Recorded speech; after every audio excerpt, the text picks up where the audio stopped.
ఎదురు చూస్తున్న ప్రతి హృదయాన్ని నీవే తాకుము తండ్రి. యవ్వనస్తుల హృదయాలను కరిగించుము తండ్రి. విస్తారమైన పాపములు జరుగు చోట నీ కార్యములు జరిగించండి ప్రభువా. నీ కృప కొరకు ఆశపడుచున్నాం ప్రభువా. సమస్తాన్ని మీ మేలు కొరకే జరిగించండి ప్రభువా. మమ్మల్ని తగ్గించండి, మీ నామమును హెచ్చించుకోండి ప్రభువా. మీ కృప కొరకు ఎదురు చూస్తున్నాం తండ్రి. దయుంచి ఈ కార్యక్రమం అంతటిని మీకే మహిమకరంగా జరిగించుకున్నామని, సమస్త మహిమ మీకే కలుగు విధంగా జరిగించమని ప్రభుని యేసుక్రీస్తు నామంలో ప్రార్థిస్తున్నాం తండ్రి. ఆమేన్. హల్లెలూయా, హల్లెలూయా. కొంచెం సౌండ్ పెట్టు తమ్ముడు. Hello, praise the lord, praise the lord. Hallelujah, hallelujah. రెండు చేతులు ఇంటికాడ మర్చిపోలేదు, మేము తీసుకొచ్చామన్న వాళ్ళందరూ రెండు చేతులు గట్టిగా పైకి లేపి దేవునికి స్తోత్రాలు చేద్దాం. హల్లెలూయా, హల్లెలూయా, హల్లెలూయా. చిన్న ప్రార్థన చేసుకుందాం. ప్రేమ కలిగిన తండ్రి పరిశుద్ధుడా, మీ నామానికి స్తోత్రాలు యేసయ్యా. ఇప్పటి వరకు దాచి కాచి భద్రపరచి మీరు మమ్మల్ని సజీవ లెక్కలో నిలబెట్టినందుకై మీకు స్తోత్రాలు ప్రభువా. హేమమైన నా జీవితాన్ని మార్చిన దేవా మీకే స్తోత్రాలు ప్రభువా. ఇక్కడ కూడి ఉన్న వారికి విసుగ కలగకుండా, వ్యర్థమైన మాటలు నా నోట రాకుండా ప్రభువా, మీ నామ మహిమార్థమై నేను బ్రతుకున్నట్లు మాట్లాడునట్లు మీ ఆత్మ నడిపింపును నాకు దయచేయండి. నా బాల్య దినం నుండి ఇప్పటి వరకు మీరు చేస్తున్న మేళ్లను వివరించి చెప్పే జ్ఞానాన్ని నాకు దయచేయమని మా తండ్రి అని యేసయ్య అతి పరిశుద్ధ నామంలో అడిగి వేడుకుంటున్నాం మా పరమ తండ్రి. ఆమేన్, ఆమేన్, హల్లెలూయా. నీరసం వచ్చేంతవరకు ఎత్తడమే. మరి ఎవరైనా హల్లెలూయా దైవ సేవకులు ఉంటే వేదికపైకి రావాలి. అలాగే సురేష్ అన్న ఉన్నాడు, వేదికపైకి రావాలి. ఇంకెవరైనా దైవ సేవకులు కూర్చొని ఉంటే మరి వేదికపైకి ప్రేమతో మిమ్మల్ని ఆహ్వానిస్తున్నాం.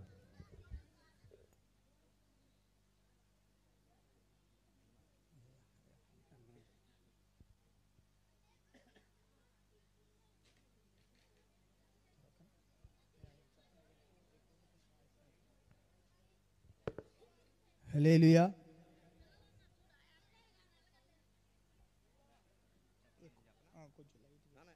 హల్లెలూయా, హల్లెలూయా. ఒక చిన్న వాక్యాన్ని చదువుకుందాం. విలాప వాక్యములు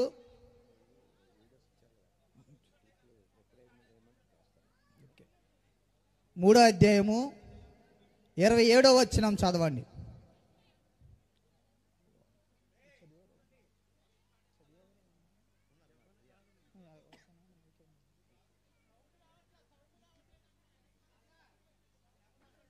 విలాప వాక్యాలు ప్రియా చదువుతారు మన మందిరంలో, చర్చిలో.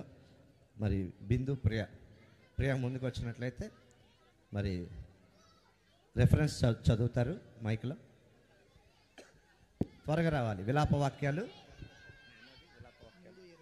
3:27. 3వ అధ్యాయము 27వ వచనం. మైక్లో అమ్మ.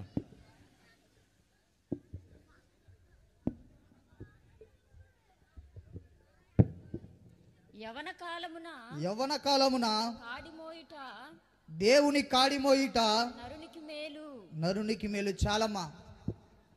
దేవుని వాక్యం సెలవిస్తుంది ఏమనంటే, యవ్వన కాలమందు దేవుని కాడిమోయిట నరునికి మేలు అని. ఈరోజు యవ్వన కాలంలో ఉన్న మనము ఏం చేస్తున్నాం, ఎలా ఉంటున్నాం అనేది ఇందాడేసిన స్క్రిప్ట్ ద్వారా తెలియజేశాడు బ్రదర్. అందును బట్టి బ్రదర్కి నా నిండు హృదయపూర్వక వందనాలు.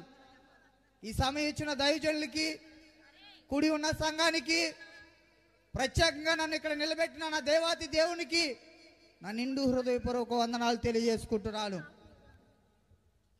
హల్లెలూయా. నరుడు ఒంటరిగా ఉండటం మంచిది కాదు అనే సమయము పెళ్లి సందర్భంలో చెప్తారు, నిజమే.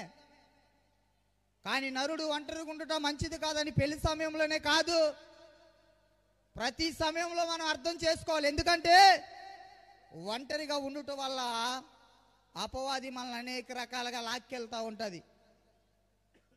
హల్లెలూయా, హల్లెలూయా, హల్లెలూయా. ఓకే, మాది ఏలూరు, శనివారపేట ఇందిరా కాలనీ అనేటువంటి ఒక గ్రామం. నా తల్లిదండ్రులు వృత్తి పని చేస్తూ ఉండేవాళ్ళు, టాపీ పని. వారికి పుట్టినటువంటి వారు మేము ముగ్గురం. నాకు 2 సహోదరులు ఉన్నారు. నా తండ్రి గారు మొక్కుబడి చేసుకున్నారు, అయ్యా నాకు ఒక మగబిడ్డ కావాలి, నాకు ఒక మగబిడ్డనిస్తే నేను ఇలా వస్తాను అలా వస్తాను ఎన్నో మొక్కుబడులు చేసుకున్నాడు. ఆ గుడికి వస్తా ఈ గుడికి వస్తా అంటూ నా తండ్రి మొక్కుబడి చేసుకున్నాడు. మొక్కుబడి చేసుకొని గడ్డం పెంచాడు, మీసాలు పెంచాడు, జుట్టు పెంచాడు. ఇవి తీసుకొచ్చి నీ దగ్గర సమర్పిస్తా, నాకు ఒక కుమారుణ్ణి అని మొక్కుబడి చేసుకున్నాడు. చూడండి, క్రైస్తవత్వంలో పుట్టి క్రైస్తవులని పెరుగుతా నేను ఎవరిని కించపరచడానికైతే మాట్లాడట్లేదు, కానీ దేవుడు నా పట్ల చేసిన మేళ్లను మీకు వివరించి చెప్పడానికి దేవుడు నన్ను ఇక్కడ నిలబెట్టాడు. హల్లెలూయా, హల్లెలూయా. నా తండ్రి మొక్కుబడి తీసుకుంటే దేవుడు విన్నమాట, ఆశపడ్డ ప్రాణాన్ని తృప్తిపరుస్తాడా లేదా? అలాగే నా తండ్రి ఆశపడ్డాడు, నాకు ఒక కుమారుడు కావాలి, 2 కుమార్తెలు ఇచ్చావు, నాకు ఒక కుమారుడు కావాలి అని నా తండ్రి మొక్కుబడి చేసుకున్నాడు. చాలా గుళ్ళు గోత్రాలంటూ చాలా ప్రాంతాలు తిరుగుతూ వచ్చారు. దేవుడు విన్నాడు. వారు ఏదైతే ఆశపడ్డారో అదే రీతిగా 1990లో నేను వారికి పుట్టాను. హల్లెలూయా. ఎవరు మాట్లాడొద్దు దయచేసి. వారికి 1990లో నేను వారికి జన్మించాను. అయితే బాల్య దినము అనగా వినని స్వభావం ఇట్లానే ఉంటుంది. అక్కడ కూర్చున్నారు చూడు, వారికి ఏమీ తెలియదు, ఎందుకంటే వారు బాల్య దినములో ఉన్నారు కాబట్టి. బాల్య దినంలో ఉన్న నేను మగపిల్లడు పుట్టాడనేటువంటి ఆలోచనతో వాళ్ళ సంబరాలు చేసుకుంటూ గుళ్ళు గోత్రాలకు తిరుగుతూ మా నాన్నగారు మొక్కుబడి ఎక్కడైతే చేసుకున్నారో ఆ మొక్కుబడిని తీర్చుకుంటూ వస్తున్నారు. చూస్తున్న దేవుడు, నిన్ను నన్ను చూస్తున్న దేవుడు, నువ్వు ఎలాంటోడువో నేను ఎలాంటోడు, నువ్వు నేను తల్లి గర్భమున నిరూపింపక మునిపే మనల్ని ఎరిగిన దేవుడు వారి పెట్టిన మొక్కుబడిని చూశాడు. పుట్టింది క్రైస్తవత్వంలో, కానీ వారు ఎట్లా తిరుగుతున్నారంటే గుళ్ళు గోత్రాలు అంటూ అనేక ప్రాంతాలు తిరుగుతూ వచ్చారు. కాబట్టి నా తండ్రి మొక్కుబడి చేసుకున్నటువంటి ఆ విధానంలోనే ఏలూరుగా మాది. వారు ఎంతో ప్రేమగా పెట్టుకున్నటువంటి పేరు చౌటుపల్లి ప్రకాష్ బాబు అని నాకు ఒక పేరుని పెట్టారు. 6 సంవత్సరాల ఏజ్ వచ్చేసరికి ఒక గాయం చేత ఇబ్బంది పడతా వచ్చా. పుట్టింది క్రైస్తవత్వంలో. నా తల్లి స్నేహితులతో సహవాసం పట్టి విపరీతమైన అలంకరణ ఎలా ఉండేదంటే ఇంత ఉండేది బొట్టు. మా అమ్మగారికి ఇంత బొట్టు పెట్టుకొని ఉండేది. ఆ మంగళసూత్రం చుట్టూరు అనేకమైనటువంటి విగ్రహాల బొమ్మలు ఉండేవి. నేను ఎవరిని కించపరచట్లేదు, కానీ దేవుడు మా పట్ల చేసిన మేళ్ళు మీకు తెలియచేస్తున్నాను. ఆ గుడంటూ ఈ గుడంటూ వాళ్ళంటూ వీళ్ళంటూ తిరుగుతూ వస్తున్నారు మా తల్లిదండ్రులు.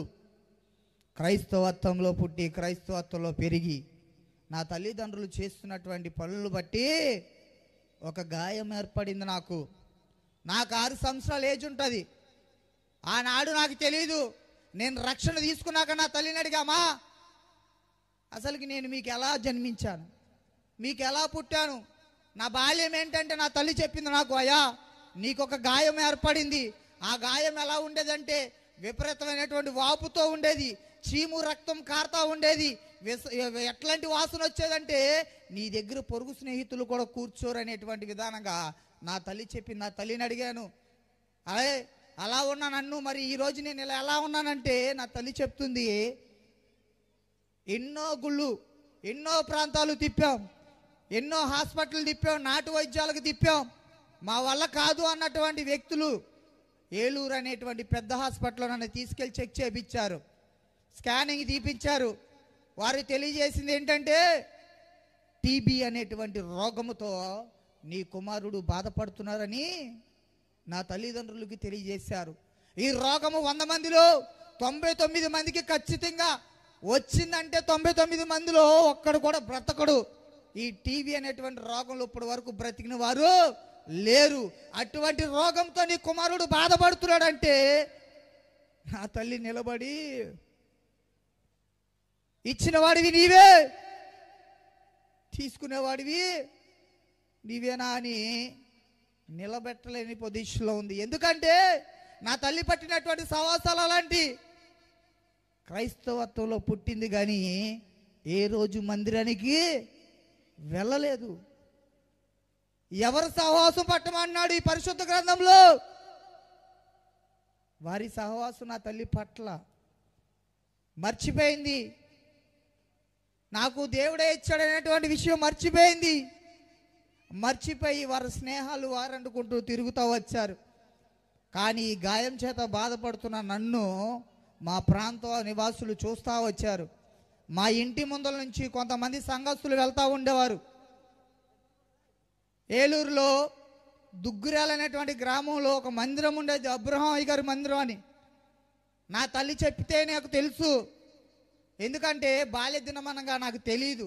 నా తల్లిని నేను అడిగే రక్షణ తీసుకున్నాక మరి నాకంటూ ఒక సాక్ష్యం ఉండాలి కదా, నేనంటూ వేరే వాళ్ళకి చెప్పాలంటే ఒక సాక్ష్యం కావాలి కదంటే నా తల్లి చెప్పింది ఏమనంటే, మన ఇంటి ముందల నుంచి ఒక సంఘస్థులు వెళ్తా నన్ను అడిగారు, నాన్న ఏంటక్క పిల్లోడికి ఏమైంది, చాలా రోజుల నుంచి బాధపడుతున్నాడు, విపరీతమైనటువంటి వాసన వస్తున్నాడు, ఏమైందంటే పిల్లోడికి ఒక గాయమైందమ్మా, టీబీ అనేటువంటి రోగం అని చెప్పారు. మాకు భయం వేస్తుంది, బ్రతకడని చెప్తున్నారు, ఏం చేయాలో అర్థం కావట్లేదంటే ఆ తల్లి చెప్పిందంట, అమ్మా గాయాన్ని పెట్టేవాడు ఆయనే, గాయాన్ని తుడుచువాడు కూడా ఆయనేని ఆ సిస్టర్ గారు మా అమ్మతో చెప్పిందంట. అయితే ఈ గాయాన్ని పెట్టినవాడు ఆయనే, తుడిచేవాడు ఆయన అన్నాడు కదా, మరి ఎలా అంటే నా తల్లికి చెప్పింది, అక్క అక్క క్రైస్తవత్వంలో పుట్టి క్రైస్తవురాలను చెప్పుకుంటూ నువ్వు చేస్తున్న పని ఏంటో తెలుసా? స్నేహితులతో తిరుగుతా, స్నేహితులతో సహవాసం పట్టి గుళ్ళు గోపురాలంటూ రోడ్లంటూ వీధులంటూ తిరుగుతున్నారక్క. కాబట్టి నమ్మదగిన దేవుడు ఆయన దగ్గర మోకరించి ప్రార్థన చేయి, నీ కుమారుడికి ఉన్న గాయం ఖచ్చితంగా దేవుడు తీస్తాడంటే ఆ రోజు నా తల్లి 4-5 వారాల అక్కలు చెప్తా ఉన్నారు. అయినా నా తల్లి వింటుంది వదిలేస్తుంది, వింటుంది వదిలేస్తుంది. కానీ ఒక్క సమయంలో మా ఇంటి పక్కన వాళ్ళే నాకున్నటువంటి నా అక్కలిద్దరూ టీవీ చూద్దాం రాని ఒక ఇంట్లోకి తీసుకెళ్తే ఈ వాసనతో వస్తున్న నన్ను వారింట్లోంచి తరిమేశారు. మా అక్క నాకు చెప్పింది, తమ్ముడు నిన్ను ఎంచుకున్న దేవుడు చాలా గొప్పవాడు తమ్ముడు, విపరీతమైనటువంటి వాసన వస్తుంటే నిన్ను తీసుకెళ్ళి ఒక ఇంటికాడ టీవీ చూద్దామని వెళ్ళాం తమ్ముడు, నీతో పాటు మమ్మల్ని కూడా లేపి బయటికి తరిమేశారు తమ్ముడు అని చెప్పింది. ఎందుకక్క అంటే నీ దగ్గర అంత భయంకరమైన వాసన వచ్చే తమ్ముడు అని, బయట వారికి వాసన వస్తుందని మీకు రావట్లేదా అప్పుడని అడిగితే మా తోడబుట్టినోడు అని చెప్పింది నా అక్క. హల్లెలూయా హల్లెలూయా అని చెప్పింది. అలా వెళ్తున్నా నేను, నా తల్లిగారు అనుకోకుండా ఒక క్షణం ఆలోచించుకుంది. ఏమనంటే నా కుమారుడు బ్రతకాలి, నా కుమారుడు ఎట్లయినా బ్రతకాలని ఆమె పడ్డ ప్రాయశ్యం ఎలా వెళ్ళిందంటే, సరే ఇలా చెప్తున్నారు చాలామంది, మందిరానికి వెళ్ళమంటున్నారు,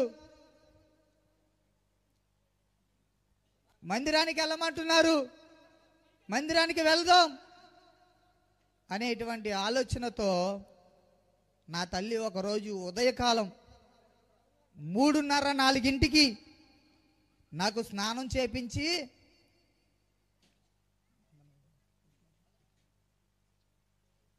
ఉదయకాలం 3:30-4 నాకు స్నానం చేపించి నీట్గా రెడీ చేసి ఆ గ్రామంలోనే సుశీల సిస్టర్ గారు అనే ఒక మందిరానికి తీసుకెళ్ళింది మా అమ్మ.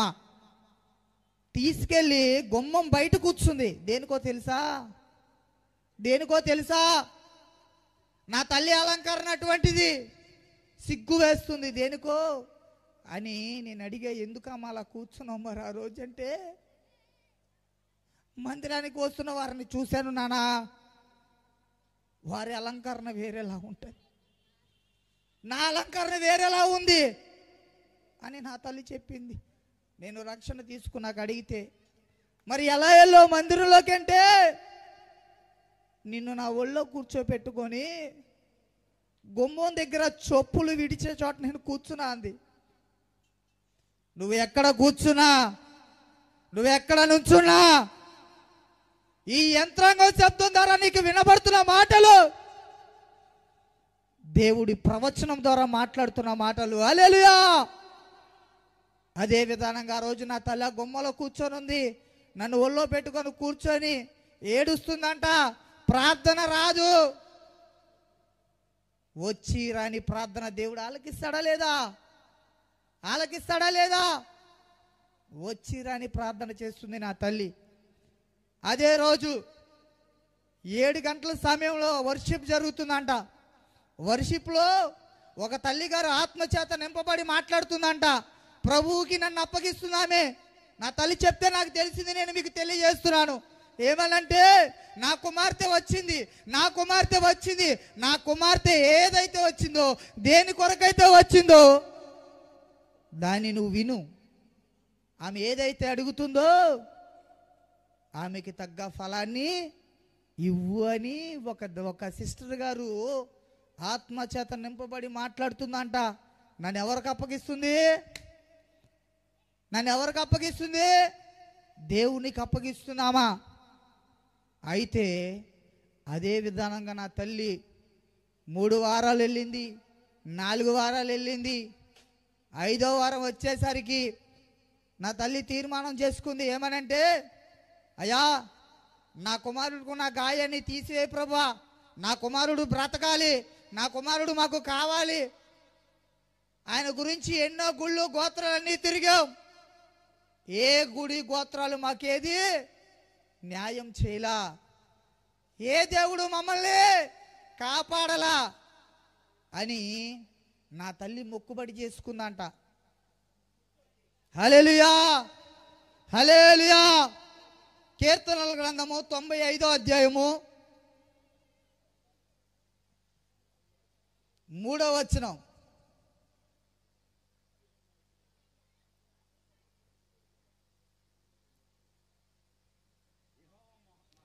కీర్తనల గ్రంథము 95వ అధ్యాయము 3వ వచనము. యెహోవా మహాదేవుడు ఎవరికి? దేవతలందరికీ పైన మహారాజు. హల్లెలూయా.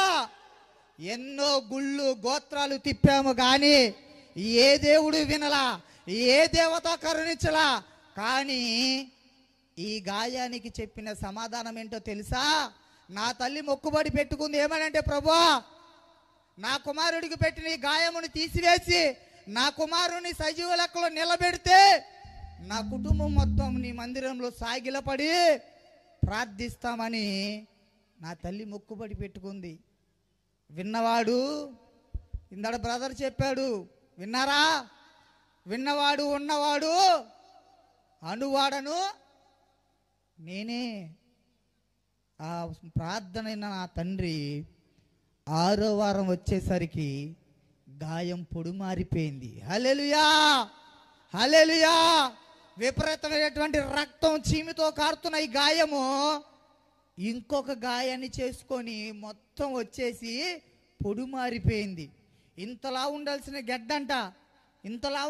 గెడ్డ ఇంకొక చోటకి హోల్పడి ఈ రక్తం మొత్తం వచ్చేస్తే నా తల్లి కూర్చొని, ప్రభువా, ఇన్నాళ్ళు నేను అలంకరించుకున్న ఈ అలంకరణ నాకు వద్దు, ఇన్నాళ్ళు నేను పెట్టుకున్న ఈ బొట్లు నాకు వద్దు, ఇన్నాళ్ళు నేను పెట్టుకున్న ఈ చెవుపోగులు నాకు వద్దు, నేను నీ రూపం వలె నేనుండాలి, నా కుటుంబం మొత్తము నీ మందిరంలో సాగిలపడి ప్రార్థించాలని మొక్కుపడి చేసుకుంది. విన్న దేవుడు గొప్పవాడు, స్వస్థతనిచ్చాడు. హల్లెలూయా, స్వస్థతనిచ్చాడు, ప్రాణభిక్ష పెట్టాడు నాకు. అయితే అదే విధంగా క్రమంగా మందిరానికి వెళ్తున్నా, వినండి, అదే విధంగా మందిరానికి వెళ్తున్నా. మందిరంలోకి వెళ్తుంటే సండే స్కూల్ పెట్టేవాళ్ళు. ఓ సిస్టర్ గారు మమ్మల్ని అందరినీ ప్రేమగా దగ్గరికి పిలుచుకొని తమ్ముడు తమ్ముడు అంటూ, నాకు అప్పటికి 7 సంవత్సరాల ఏజ్ వచ్చింది, చాలా ప్రేమగా చూసుకుంటూ సండే స్కూల్ అవి ఇవి ఇస్తూ ఉండేది. చాక్లెట్లని బిస్కెట్లని అవి ఇస్తూ ఉండేది, తీసుకునేవాడిని, అలా చేస్తూ ఉండేవాడిని. సండే స్కూల్లో పిల్లలందరికీ ఒక పేరు పెడుతున్నారు. దాంట్లో నాకు ఒక పేరు పెట్టింది ఆ సిస్టర్. ఏమనంటే ప్రభు అని పేరు పెట్టింది. హల్లెలూయా, హల్లెలూయా. నాకు ఆ సిస్టర్ గారు సండే స్కూల్లో ప్రభు అని పేరు పెట్టింది. నా తల్లిదండ్రులు పెట్టిన పేరు ప్రకాష్ బాబు.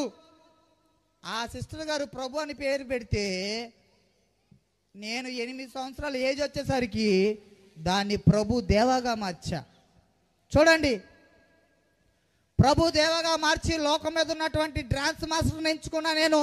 కానీ నాకు పెట్టిన పేరు చాలా విలువైనదని నేను తెలుసుకోలేకపోయాను. హల్లెలూయా. అలాగ ఉంటూ ఆ బాల్య దినంలోనే ఎక్కడైనా ప్రోగ్రాలు చేసినా, ఎక్కడైనా సంబరాలు జరిగినా వెళ్ళి వీధులెంట సందులెంట డ్యాన్స్ లేస్తా మొదలెట్టా. హల్లెలూయా, హల్లెలూయా.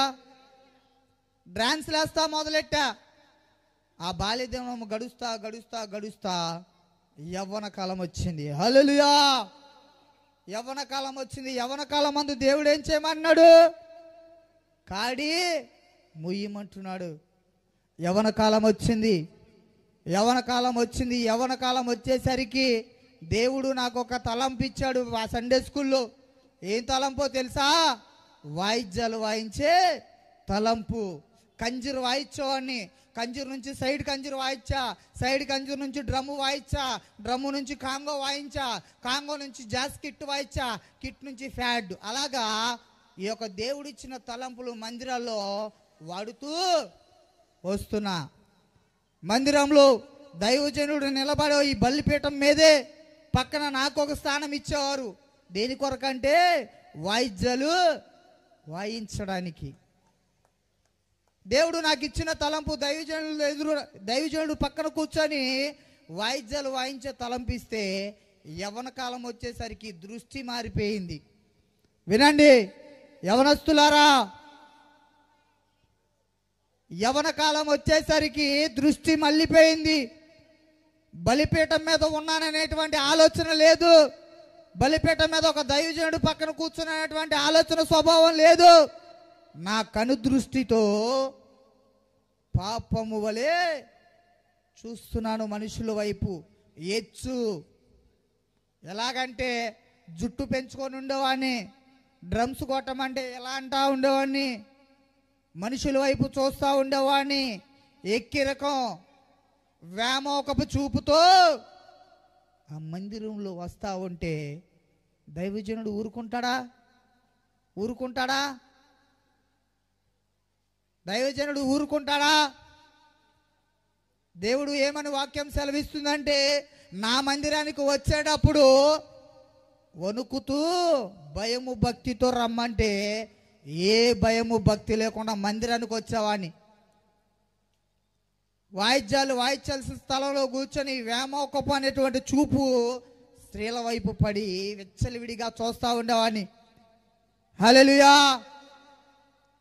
అలా చూస్తున్న నన్ను గమనించిన ఆ పాస్టర్ గారు 2-3 సార్లు మా తల్లిగారిని పిలిచి, అమ్మా కుమారుడు దృష్టి మారింది, కుమారుడు చూపు మారింది, కుమారుడి నడవడిక మారింది, చెప్పినా విననటువంటి స్వభావం వచ్చేసింది, మందిరానికి రావాల్సిన టయానికి రావట్లేదు, ఆరాధన మొత్తం అయిపోయాక వస్తున్నాడు, మళ్ళీ వచ్చి బలిపీఠం మీద కూర్చున్నాడు, బలిపీఠం మీద కూర్చొని తన చూపుని చెడగొట్టుకుంటున్నాడు అని 4-5 సార్లు తెలియజేశారు.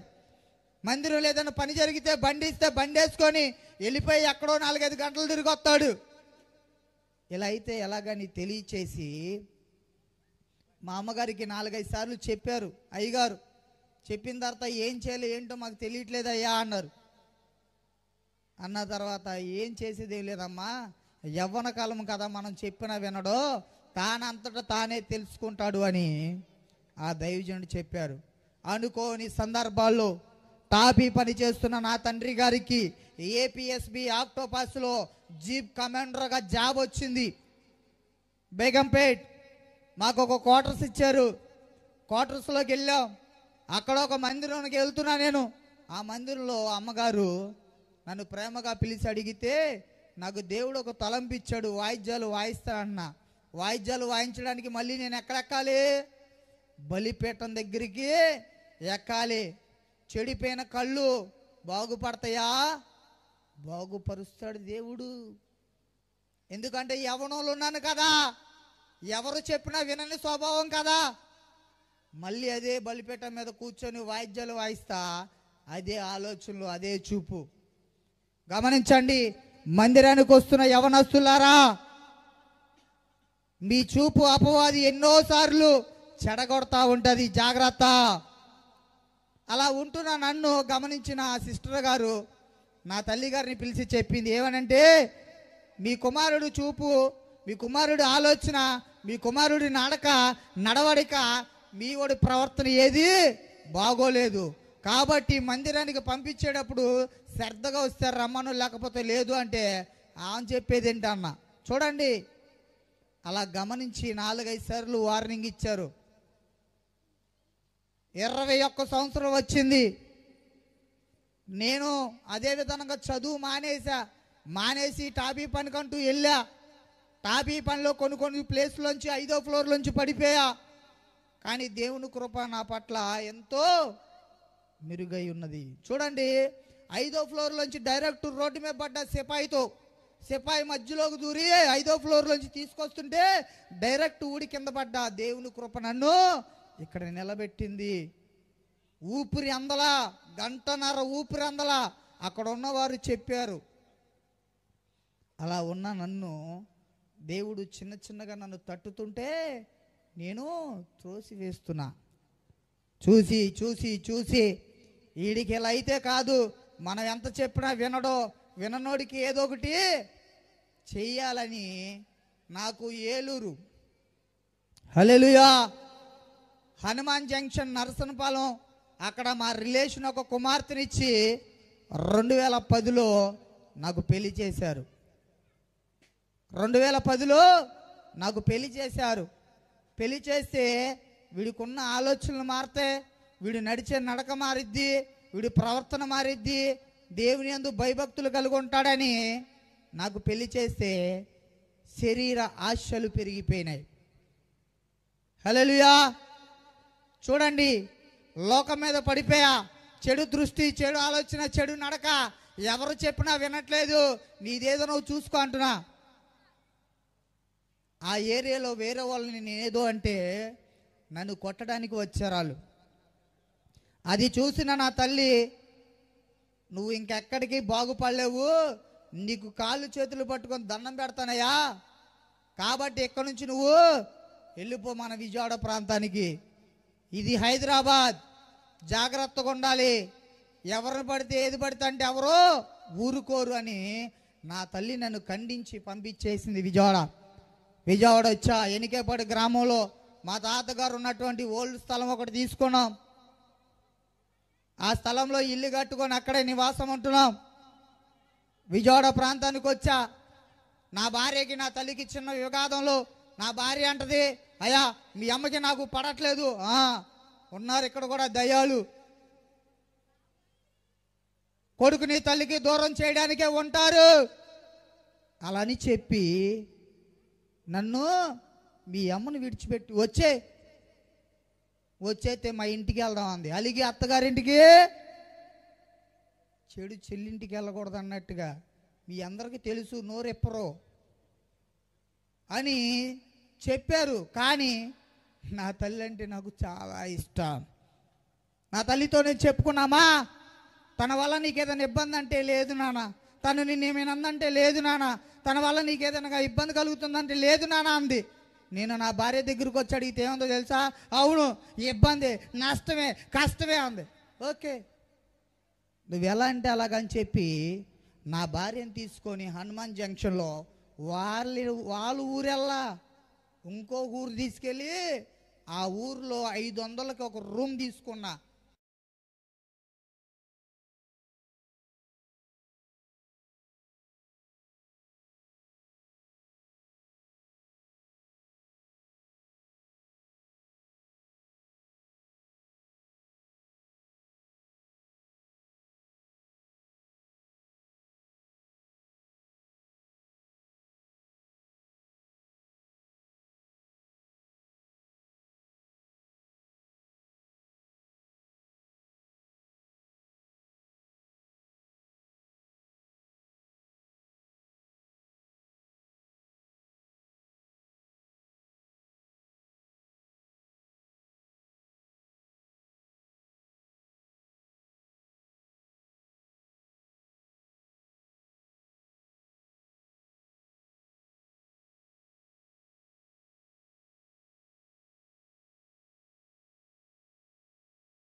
రోజుకి 10 టీములు పంపించేవాడిని, 15. నా రోజు కష్టం ఎంత? ఓన్లీ వినాయక చవితి రోజు మాత్రమే. చూడండి, అలా వాయిస్తూ వాయిస్తూ వాయిద్యాలు వాయిస్తూ రోజు నా సంపాదన 50,000. 21 రోజు వాయించేవాళ్ళని. 21 రోజుకి 21,50,000 అంతా 2 లక్షల 2 లక్షలండి, చాలా వస్తాయి, కోట్ల మీద ఉంటుంది. అలా సంపాదన పెరిగింది. మందిరానికి వెళ్ళట్లేదు, మందిరం మానేశాను. స్టీఫెన్ తీన్మార్ అని ఒక పేరు పెట్టుకొని తీన్మార్లకి ఎంతో మందిని పంపిస్తున్నాను. మందిరం మానేశాను. మానేసి ఉంటా ఉండగా కొంతమంది ఉంటారు, ఇరుగు పొరుగు వారు మాట్లాడుతూ ఉంటారు, అమ్మా నీ కొడుక్కి పెళ్ళయ్యి 3 సంవత్సరాలు అవుతుంది, పిల్లలు లేరా,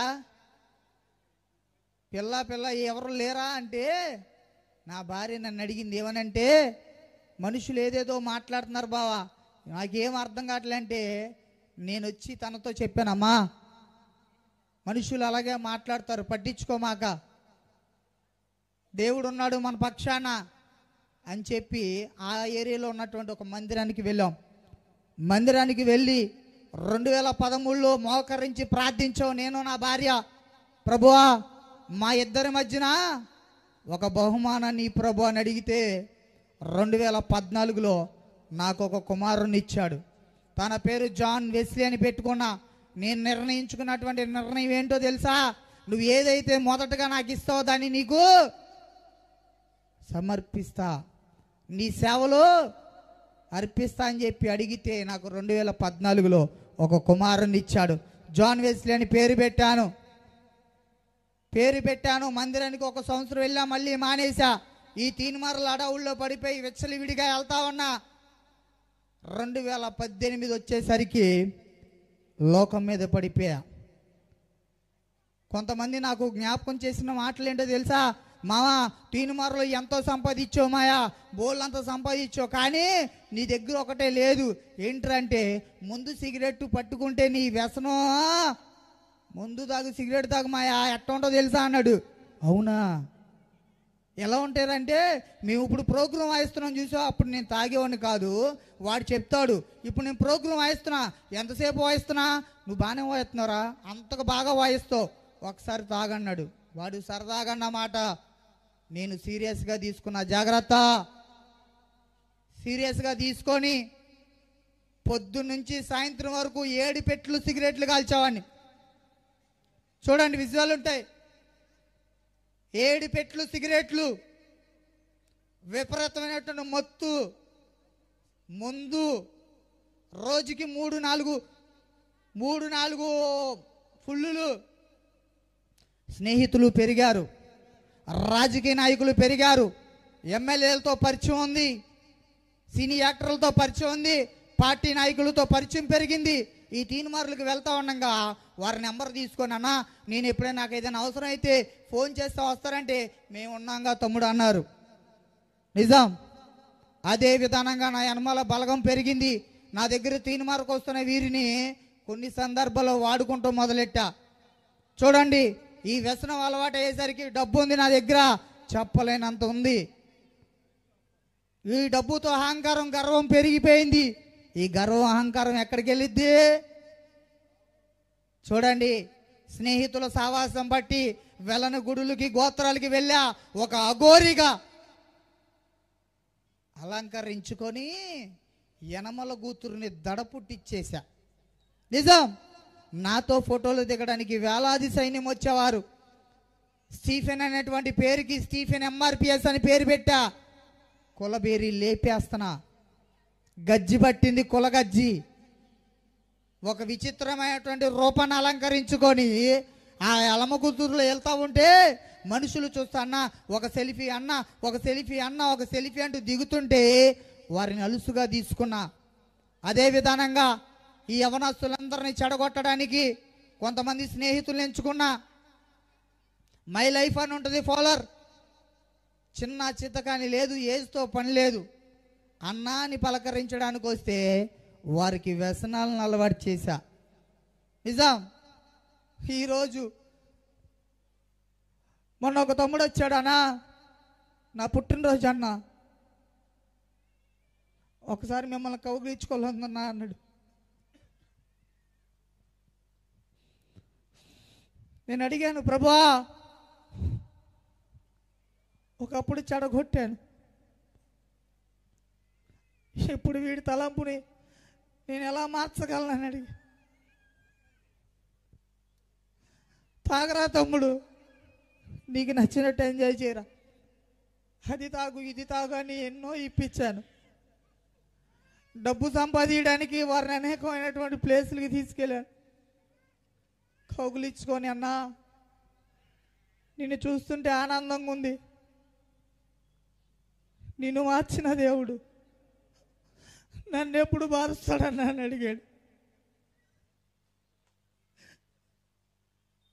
చెడగొట్టా, కానీ వాడు తలపుడే నేను మార్చలేను. అడిగా, ప్రభువా ఎన్నో ప్రాంతాలకు తీసుకెళ్ళా, ఎన్నో వ్యసనాలను అలవాటు చేశా, ఇప్పుడు వాడి తలంపు నేను ఎలా మార్చున్నావు? కాళ్ళ మీద పడి అంటాడు, నాకు ఇప్పుడు నువ్వు దేవుళ్ళగా ఉన్నావు అన్నాడు. తమ్ముడు,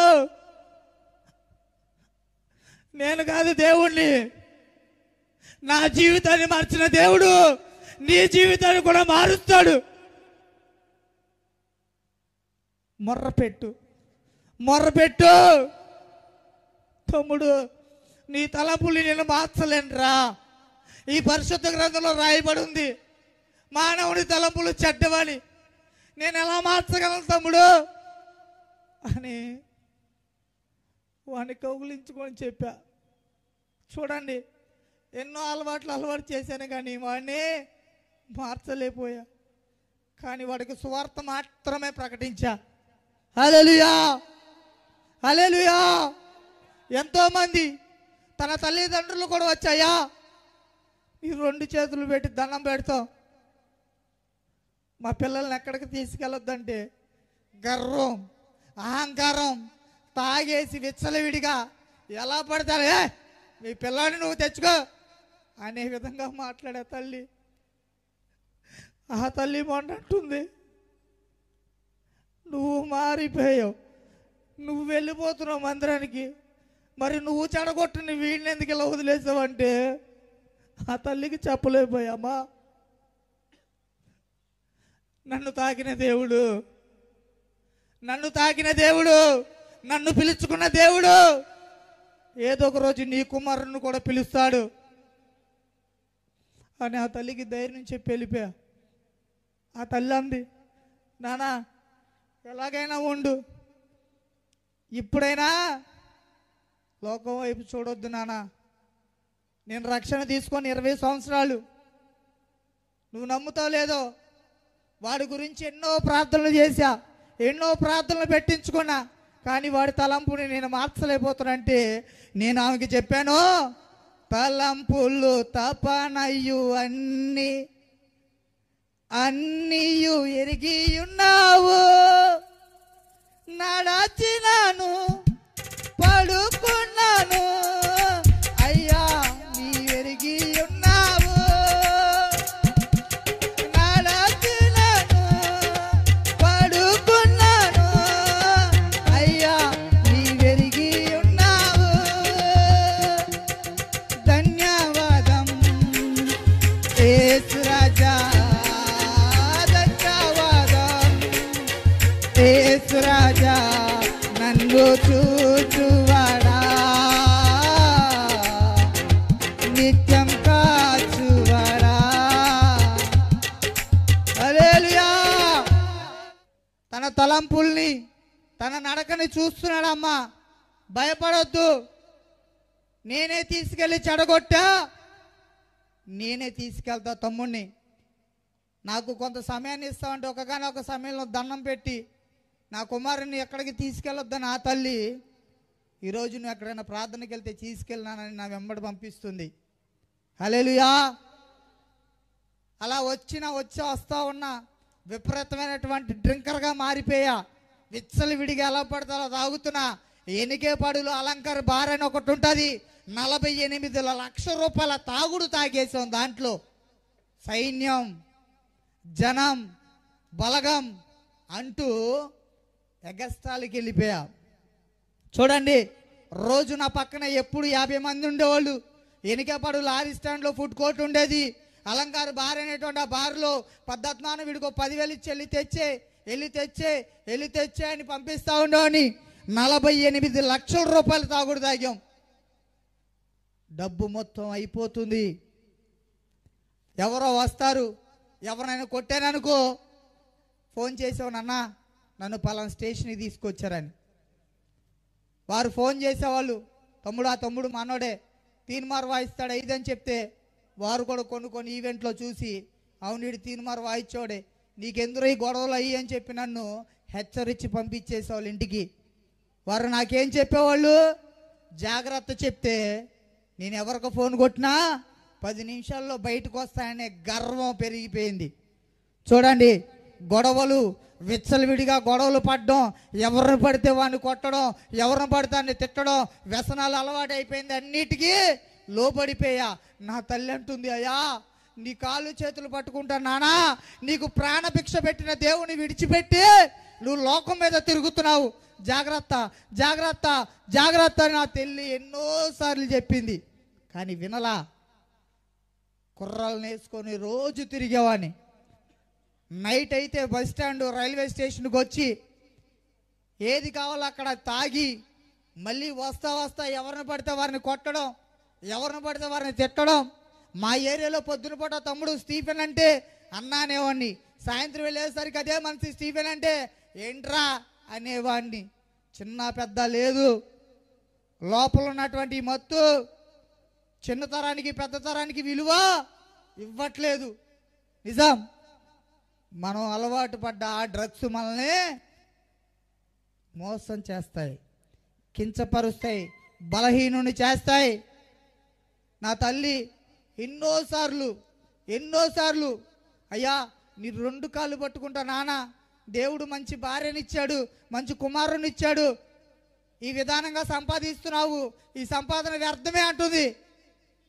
అవునా కదా? అవునా కదా? చూడండి, సంపాదనను చూసుకున్నా, స్నేహితులను చూసుకున్నా, జీప్ కొన్నా, కారు కొన్నా, జావా ప్యారక్ కొన్నా, ఇన్ఫీల్డ్ కొన్నా, సిబిఆర్ కొన్నా, అగర్ అన్ని బళ్ళు నేను తాకట్లు పెట్టుకున్నా. కొంతమంది మంగళసూత్రాలు కూడా తాకట్టు పెట్టుకున్నా. నిజం, డబ్బు ఉందనేటువంటి గర్వం. మా ప్రాంతం వాళ్ళు ఏది తీసుకొచ్చినా తాకట్టు పెట్టుకుంటూ మొదలెట్టా. కొద్ది కొద్దిగా ఈ వ్యసనం ఎక్కువ అయిపోయేసరికి నా దగ్గర ఏం తరిగిపోతుంది? ధనం తగ్గిపోతూ వచ్చింది.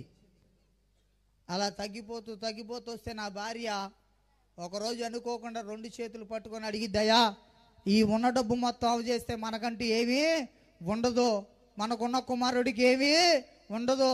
కాబట్టి నేను ఒక మాట చెప్తా విను. ఉన్న డబ్బులు కొంత డబ్బు తీసుకెళ్ళి ఆ హనుమాన్ జంక్షన్ ఏరియాలో స్థలం కొనుక్కుందామయ్యా అంది. లేదు, ఎన్నికేపాల్లో కొందాం, మన దగ్గర ఉంది కన్నా. కానీ మా అమ్మందయ్యా ఇక్కడ వద్దు, కొద్ది రోజులు ఆగితే మేమే అటు వచ్చేస్తాం, కాబట్టి మీరు అటే కొనుక్కోండి అంటే హనుమాన్ జంక్షన్ పల్లెర్లంబూడి అనే గ్రామానికి వెళ్ళా. ఒక స్థలం చూసుకున్నా. ఆ స్థలానికి ఎంత అంటే ఇంత అని చెప్పారు. మాట్లాడి ఆ స్థలం కొనుక్కొని ఇల్లు కట్టాను 16 లక్షలు పెట్టి. ఇంకా మళ్ళీ అదే స్నేహితులు ఆ ఊర్లో అందరినీ పరిచయం చేసుకున్నా. పరిచయం అవ్వాలంటే వారికి నేను ఇప్పియాలి. ఇందాడు ఈ బ్రదర్ ఏమి ఇప్పించాడు? ఇందాడు స్క్రిప్ట్ చూసారా? ఆ బ్రదర్ ఏమి ఇప్పించాడు? వారిని స్నేహం చేసుకోవడానికి నేను వారికి మత్తు అనేటువంటి మందుని ఇప్పిస్తూ, ఎవరికైనా ఫోన్ చేసి పలాంది కావాలి, ప్యాకెట్ కావాలి, షీట్ కావాలంటూ ఫోన్ చేసి ఆ ప్రాంత నివాసులకు కూడా అలవాటు చేశా. చూడండి, ఇదే లోకంలో ఉండిపోయా, విచ్చలవిడితనంగా తిరుగుతున్నా. కొన్ని సందర్భాల్లో నా స్నేహితులు నన్ను ఎంతోమంది 25-30 మంది నా పేరు రాపించుకున్నారు, స్టీఫెన్ అన్నా అని. శరీర ఆశలు పెరిగిపోయి డబ్బు ఉందనేటువంటి ఆలోచనతో శరీర ఆశలతో పరిగెడుతున్నా. డబ్బు ఉందనేటువంటి గర్వంతో ఎలా పడితే అలా తిరుగుతున్నా. మత్తు పానానికి గురైపోయా. విచ్చలవిడితనానికి బానిసనైపోయా. ఎవరి మాట వినట్లేదు. డబ్బులుని అని చెప్పి సినిమాలు తెద్దామని సినిమా వాళ్ళకు ఫోన్ చేశా, అన్నా షార్ట్ ఫిలిమ్స్ తెద్దామని. తమ్ముడు రోజుకి 1,00,000 అయితే అన్నారు. డబ్బు ఉంది నా దగ్గర, పెడదామని చెప్పి షార్ట్ ఫిలింలు మొదలెట్టా. చూడండి, సినిమా పిచ్చి పట్టేసి ఎలా మొదలయ్యాను. సినిమా పిచ్చి పట్టింది. సినిమాలు తీయాలనే ఆలోచనతో వెళ్ళిపోయా. వారికి 1,00,000 రూపాయలు ఇచ్చా, అన్నా షార్ట్ ఫిలింలు తీయాలి, ఎంతైనా పర్వాలే అంటూ షార్ట్ ఫిలింలు తీయడానికి వెళ్ళా. నా డబ్బే, దాంట్లో మళ్ళీ నేను విలన్ క్యారెక్టరే, హీరో ఎవరు వద్దు, ఓన్లీ విలన్ క్యారెక్టరే అంటూ షార్ట్ ఫిలింలు అంటూ వెళ్ళిపోయా. డబ్బుని వేస్ట్ చేసుకుంటున్నా. నా భార్య అడుగుతుందయ్యా, ఉన్నట్లని మొత్తం అవ చేసుకుంటే రేపటి రోజున మనం చూసేవారు ఎవరు ఉండరు. స్నేహితులంటూ పరిగెడుతున్నావు, వ్యసనాలంటూ పరిగెడుతున్నావు, వారి వీరిని చూసుకుంటూ పరిగెడుతున్నావు. రేపటి రోజు ఎవరు మన వెనక రారు బావ అంటే అర్థం చేసుకోలా. నా భార్యని ఎన్నోసార్లు కొట్టా. 24 కుట్లు పడ్డే. ఒక రోజు కొడితే మళ్ళీ నేనే తీసుకెళ్ళలే. ఒకరోజు నడీపులో కొడితే 3 రోజులు అలాగే దేకింది. నిజం, నన్ను నమ్మొచ్చిన నా భార్యని ఎన్నో ఇబ్బందులు పెట్టా. ఎన్నో విధాలుగా చౌకర్ర వేరి పగిలిపోయేటట్టు కొట్టా. కానీ తను తీసుకున్న నిర్ణయం ఏంటో తెలుసా? కష్టమైన, నష్టమైన, దుఃఖమైన, ఆరోగ్యం, అనారోగ్యమైన ప్రతి విషయంలో నేను నీకు తోడై ఉంటానన్న తను చేసిన ప్రమాణాన్ని గుర్తుపెట్టుకుంది. మొర్రటి జీవితం అయిపోయింది, బోడు బారిపోయింది, సినిమాలు పిచ్చి పట్టేసింది. నేను అలా తీయాలి, ఎలా ఉండాలంటూ ఈ షార్ట్ ఫిల్మ్లు తీస్తా వచ్చా. దాంట్లో కొంతమందితో మళ్ళీ అదే విధానంగా శరీర ఆశలతో పరిగెట్టా. గమనించండి, మన డబ్బు మనల్ని మోసం చేస్తుంది. మన స్నేహితులు మనల్ని మోసం చేయని వాడు ఒక్కడే, ఆయనే నజరేయుడైన యేసు. హల్లెలూయా, హల్లెలూయా. అలా పరిగెడుతూ వచ్చాను. మళ్ళీ అదే ప్రాంతంలో వారితో కూర్చొని ఎంజాయ్ చేస్తూ ఉన్నాను. అరే, వీడి దగ్గర చాలా డబ్బు ఉందిరా, వీడి దగ్గర చాలా యాశాలు ఉన్నారా, వీడికి మంచి పేరు వచ్చిందిరా, ఈయన ఏదో ఒకటి చేస్తే సరిపోద్దురా అంటూ నన్ను చంపడానికి ట్రై చేశారు. నన్ను అన్నా అని పిలిచిన వారే, నా పేరు పొడిపించుకున్న వారే, నన్ను మరణాపాయానికి తీసుకెళ్తున్నారు, తెలియట్లేదు నాకు. రోజు విచ్చలవిడిగా మత్తు పానీయానికి గురైపోయి ఎవరిని పడితే వారిని కొట్టుకుంటూ తిరుగుతున్న నన్ను చంపడానికి ట్రై చేశారు నా స్నేహితులు. అదే విధానంగా నేను ఒక సమయంలో ఆ మత్తు నుంచి కొంచెం దూరంగా వచ్చి ఒక చోట కూర్చొని ఆలోచించుకుంటున్నా. ఏమనంటే వీళ్ళకి ఎంత చేసినా ఎంత పెట్టినా వీళ్ళేంటి తిరిగి నన్నే మాట అంటున్నారు, ఎవరినొకని చంపేద్దాం.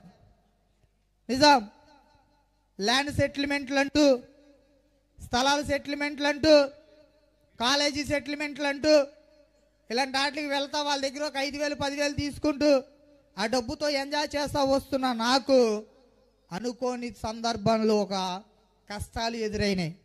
కష్టాలు దేనికి ఎదురైనాయి అంటే నేను ఎంచుకున్నటువంటి ఈ మత్తు పానీయం నా దగ్గర ఉండే కొద్దిగా డబ్బు తరిగిపోతా వచ్చింది. తరిగిపోయింది. జీప్ అమ్మేసా, కార్ అమ్మేసా, బుల్లెట్ అమ్మేసా, పర్రకలు అమ్మేసా, బళ్ళు మొత్తం అమ్మేసా. నా దగ్గర తాకట్లు పెట్టినని వెనక తీసుకెళ్ళిపోయారు. ఉండే కొద్దిగా డబ్బు తరిగిపోయింది. ఒక 3 లక్షలు ఉన్నాయి. ఈ 3 లక్షలు పెట్టి ఏం చేయాలని ఆలోచించుకుంటా ఈ ఆలోచనలోని ఈ 3 లక్షలు కూడా అవచేసేసా. చూడండి, డబ్బు మొత్తం అయిపోయింది. ఎవరు లేరు నా పక్కన. ఎవరైనా పిలిస్తే నన్ను హసాయించుకుంటున్నారు. దేనికో తెలుసా? వీడు తాగినప్పుడు ఒకలాగా ఉంటాడు. వీడి దగ్గరికి వెళ్ళి వేస్ట్ అంటూ నా దగ్గరికి స్నేహితులు రావడం మానేశారు. డబ్బు మొత్తం తరిగిపోయింది. మొత్తం నిల్లు పొజిషన్లో వచ్చేసా. ఒక సమయంలో అదే హనుమాన్ జంక్షన్ ఒక వైన్ షాప్ దగ్గర నుంచొని ఎవరైనా ఒక 90 పోపిస్తారని చూస్తున్నా, మత్తు ఇప్పిస్తారని. ఎలా బ్రతికిన వాడిని ఎంతో మందికి ఇప్పిస్తూ ఎంతో డబ్బును ఖర్చు పెట్టుకుంటూ వచ్చా. ఆఖరికి 1 రూపాయి కూడా లేదు. అదే వైన్ షాప్ కాడ నుంచొని అడుగుతున్నారే మాయా, నేను ఒకప్పుడు నీకు ఇప్పించా గుర్తులేదంటే నా దగ్గర ఆడే మాయా అన్నాడు. నిజం, అలా ఎంతో మందిని అడుక్కున్నా. అలా వెళుతూ ఉండగా ఒకరోజు చాలా కోపంతో, ఎవరు నాకు ఇప్పిలేదనే కోపం, ఎవడో నన్ను ఆదుకోలేని కోపంలో నా దగ్గర ఒక బండి ఉంది, మా నాన్న బండి, తీసుకెళ్ళి 10,000 రూపాయలకి తాకట్టు పెట్టేశా. తాకట్టు పెట్టి ఆ 10,000 అయిపోయేదాకా మళ్ళీ తాగేశా. లాస్ట్ రోజు విచ్చలవిడిగా తాగి వెళ్ళి నా భార్య దగ్గరికి వెళ్ళి, నువ్వు నన్ను ఇక్కడికి ఎందుకు తీసుకొచ్చో, నీకెక్కడ పని ఏంటి, మా అమ్మ మాన ఎక్కడో ఉంటే మేము ఎక్కడ ఉంటామేంటని నా భార్యని ఎలా పడితే అలా కొట్టా. విచ్చలవిడిగా కొట్టిన అంటాను, నేను చచ్చిపోతే నన్ను మోయడానికి నా స్నేహితులు ఎంతమంది వస్తారు. నేను తలుచుకుంటే ఒక ఫోన్ కొడితే ఎమ్మెల్యేలు వస్తారు. నేను తలుచుకుంటే రాజకీయ నాయకులు వస్తారు. నా శవం మోయడానికి నా ఫ్రెండ్స్ కొట్టుకుంటారన్న. నిజం, ఆ రోజు మాట్లాడిన నేను ఉదయకాలం మార్నింగ్ వినండి, పొద్దున్నే ఉదయం 3:30-4 లెగిసి టాయిలెట్కి వెళ్ళి నా భార్యను రోజు నైట్ కొట్టి ఈ మాట్లాడినా. నా స్నేహితులు ఉన్నారు నా వెంట, నేను చచ్చిపోతే నన్ను మోయడానికి వస్తారు, నా శవం మోసుకోవాలంటే కొట్టుకుంటారన్న. పువ్వులు సమాధి పెట్టేదాకా పువ్వులు ఎలా ఉంటాయని చెప్పాను తెలుసా? రోడ్డు కనిపిదన్న. నా పేరు రాపించుకుని నా కుర్రోళ్ళు నేను చచ్చిపోతే గుండ్లు కోసుకుంటారన్న. ఆ రోజు నైట్ ఆ మాటలని ఉదయకాలం 3:30కి లేచి ప్రతిరోజు తాగొచ్చిన ప్రతిరోజు ఉదయం 3:30కి నేను యూరిన్కి వెళ్ళడం అలవాటు. టాయిలెట్కి వెళ్దామని చెప్పి ఆ గుమ్మలో టాయిలెట్కి వెళ్ళి ఆ గుమ్మలో కూర్చొని సిగరెట్ కాల్చడానికి కూర్చున్నా. చూడండి, హల్లెలూయా హల్లెలూయా. అలా కూర్చున్న నాకు ఒక యంత్రాంగం శబ్దం నాకు వార్నింగ్ ఇస్తుంది. హల్లెలూయా హల్లెలూయా. 2 చేతులు గట్టిగా పైకెత్తి గట్టిగా స్తోత్రం చెల్లిద్దాం. హల్లెలూయా. ఒక యంత్రాంగం శబ్దం నన్ను గద్దిస్తుంది. ఏమంటారో తెలుసా? వాళ్ళు వస్తారు, వీళ్ళు వస్తారు, ఎవడో వస్తాడని ఎగిరెగిరి పడుతున్నావేమో, జాగ్రత్త. నువ్వు నమ్మిన దేవుడు నువ్వు నమ్మిన దేవుడు, నువ్వు ఎవరినైతే చూసుకొని ఎగిరి పడుతున్నావో, నువ్వు ఎవరినైతే చూసుకొని గర్వపడుతున్నావో, నువ్వు ఎవరినైతే చూసుకొని చించుకుంటున్నావో వారెవరు రారు. తల్లి గర్భమున నువ్వు రూపింపక మునిపే నిన్ను ఎరిగిన దేవుడు నీ పరిస్థితిని గమనిస్తున్నాడని ఆ యంత్రాంగం శబ్దం వినబడుతుంది నాకు. చూడండి, బాల్య దినంలో మందిరానికి వెళ్ళిన వాడినిగా దేవుని వాక్యం ఏమని సెలవిచ్చిందంటే, వినగల చెవులు గ్రహించగల హృదయము కలిగి ఉండాలి అంది కదా. ఆ రోజు దేవుడు నాకు ఈ చెవుల్ని తెరిపించాడు. హల్లెలూయా! ఈ చెవులు తెరిపించాడు. నీ గురించే మాట్లాడేది, నేనే మాట్లాడేదని ఆ యంత్రాంగం శబ్దం వినబడుతుంది. జాగ్రత్త, ఇప్పుడే దేవుని నమ్ముకో, ఇప్పుడే దేవుని ఎదుటికెళ్ళు, సాగిలబడి. చూడండి ఏ వాక్యం వినబడుతుందంటే నాకు కీర్తనలు 95:7, కీర్తనల గ్రంథము 95వ అధ్యాయము 7వ వచనంలో ఆ వాక్యం వినబడుతుంది నాకు. రండి, నమస్కారం చేసి సాగిలపడదాం. హల్లెలూయా! చూడండి ఏమన్నట్టుందంటే, ఎవరు రారు, దేవుడు మాత్రమే. నువ్వు మందిరానికి వచ్చి సాగిలపడి ఎప్పుడైతే నమస్కరించి ప్రార్థిస్తావు అప్పుడు నీ ద్వారాలు తెరవబడతాయని ఒక వాక్యం వినబడుతుంది నాకు. తెల్లవారుజామున 4:30 గబగబా ఇంట్లోకి వెళ్ళి నా భార్యను లేపి, రాత్రి నేను నిన్ను కొట్టాను, నేను కొట్టినప్పుడు ఇదే మాటలు మాట్లాడా, ఈ మాటలు అక్కడి నుంచి ఎలా పడుతున్నాయి, నువ్వు ఎవరికైనా చెప్పావని నా భార్యని అడుగుతున్నా. నా భార్య అంటది, అయ్యా నీకు నచ్చినట్లు ఎలా పడితే అలా కొట్టే, విచ్చలవిడిగా నన్ను ఎలా పడితే అలా బాధేసావు, ప్రశాంతంగా అన్నం పెట్టుకొని తిన్నావు, పొద్దున్నే లేచి మళ్ళీ ఏంటి గోల అంటుంది. లేదు, రాత్రి నువ్వు ఎవరికో చెప్పావు, వాళ్ళు వెళ్ళి ఆ దైవజనుడికి చెప్పారు, ఆ దైవజనుడు నా గురించి మాట్లాడుతున్నాడని నేను నా భార్యను క్వశ్చన్ చేస్తున్నా. నా భార్య అంటది, అయ్యా నేను ఇప్పటి వరకు ప్రమాణం చేయలే, ఎప్పుడు ప్రమాణం చేయిందని నేను ప్రమాణం చేస్తున్నా, నా కుమారుడి మీద నేను ఎవరికీ చెప్పలేదు, కానీ గద్దిస్తున్నవాడు సింహపు యోగ్యుడు. హల్లెలూయా! ఆ వాక్యము నన్ను గద్దిస్తుంటే ఆ 2 రోజుల్లో నాకు మైండ్ పనిచేలా, పిచ్చి ఎక్కిపోతుంది. ఈ పిచ్చిలో మళ్ళీ వెళ్ళి అక్కడికే మత్తుకి 3 రోజులు 4 రోజులు మళ్ళీ అలా క్రమంగా వెళ్తా. ఒక రోజు అడిగా, రెబకా నిజం చెప్పు, నువ్వు ఆ రోజు ఎవరికైనా చెప్పావంటే, బావా నేను ఎవరికి చెప్పలేదు, నువ్వెంతో విధంగా కొట్టేవాడివి, ఎలా పడితే అలా కొట్టేవాడివి, ఎలా పడితే అలా ఈడ్చి పడేసేవాడివి, కానీ ఏ రోజు నేను ఎవరికి చెప్పుకోవాలా. నేను ఎందుకు చెప్తానంటే, ఏంటి నాకు ఒక్కడికి వినిపించింది, ఏంటి దేని కొరకు నాకు ఒక్కడికి వినిపించింది, ఎందుకని నాకు వినిపించింది అని ఆలోచించుకుంటూ ఒక 3 రోజులు మళ్ళీ విచ్చలవిడికి స్టార్ట్ అయిపోయినాక ఎవరెవరి దగ్గర అప్పులు తీసుకుంటూ వెళ్ళి కూర్చొని తాగొస్తావన్నా. ఒక సమయంలో శనివారం ఎవరు ఇప్పించలా నాకు. స్నేహితులు బర్త్డేని తీసుకెళ్లారు, కేక్ మాత్రమే మాయా అన్నారు, అదేదిరా అన్న, లేదు అన్నారు. మనసు మొత్తం ఒక్కసారికి ఏమైపోయిందంటే, ₹1,00,00,000 ఆస్తి పోయినలాగా అయిపోయా. అబ్బా అని అలాగే దిగులుగా నేను మా ఇంటికి వెళ్తే నా భార్య మంచి మాంసాహారం వండి పెట్టింది. శుభ్రంగా తిన్నాక మళ్ళీ కూర్చోబెట్టా. ఆ రోజు నువ్వు ఎవరికి చెప్పావు? నా భార్య అంటుంది, బావా తన బాల్య దినం నుంచే దేవుని పైన విశ్వాసంతో బ్రతుకుతున్నటువంటి కుమార్తె తను అంటుంది, బావా వాక్యము చేత దేవుడు నిన్ను గద్దించాడేమో, నేనైతే ఎవరికీ చెప్పలేదు బావ అంటే. ఆ రోజు నేను అన్నానమ్మా నిజమా, ఆ మందిరం ఎన్నింటికి తెస్తారంటే 4:30 స్టార్ట్ అయ్యిద్దంట, 7:30-8 మందిరం అయిపోద్దంట, కాబట్టి వెళ్దామంటే సరే రేపు నుంచి లేపు వెళ్దామన్నా.